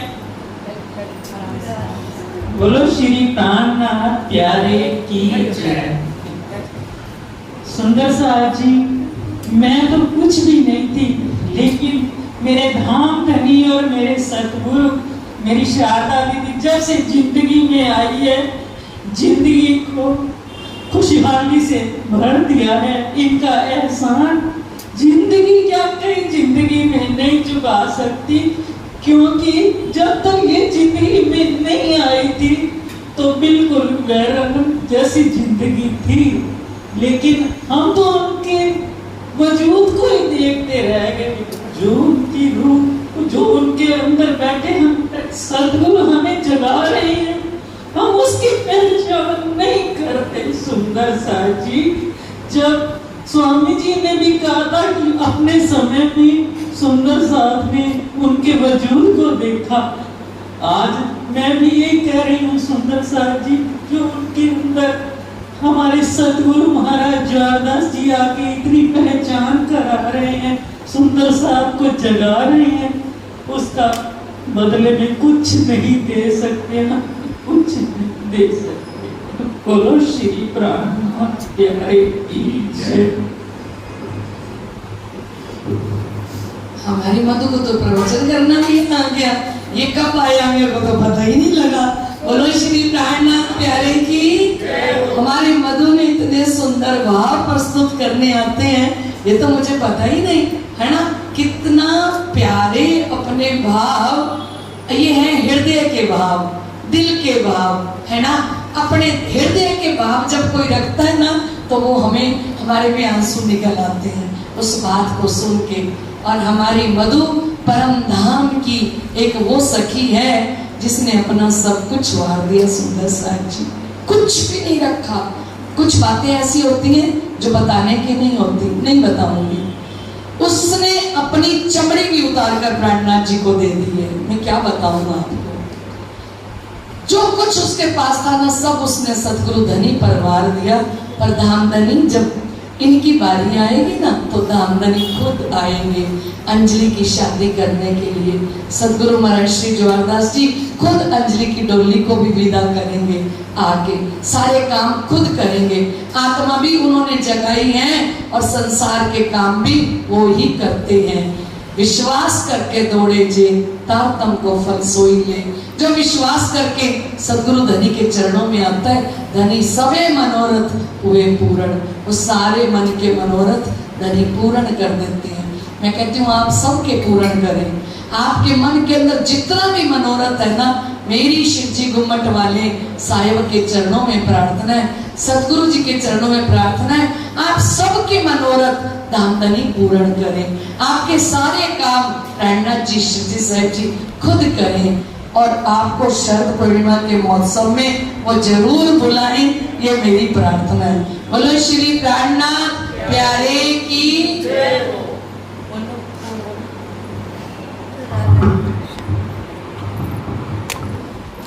श्री प्राणनाथ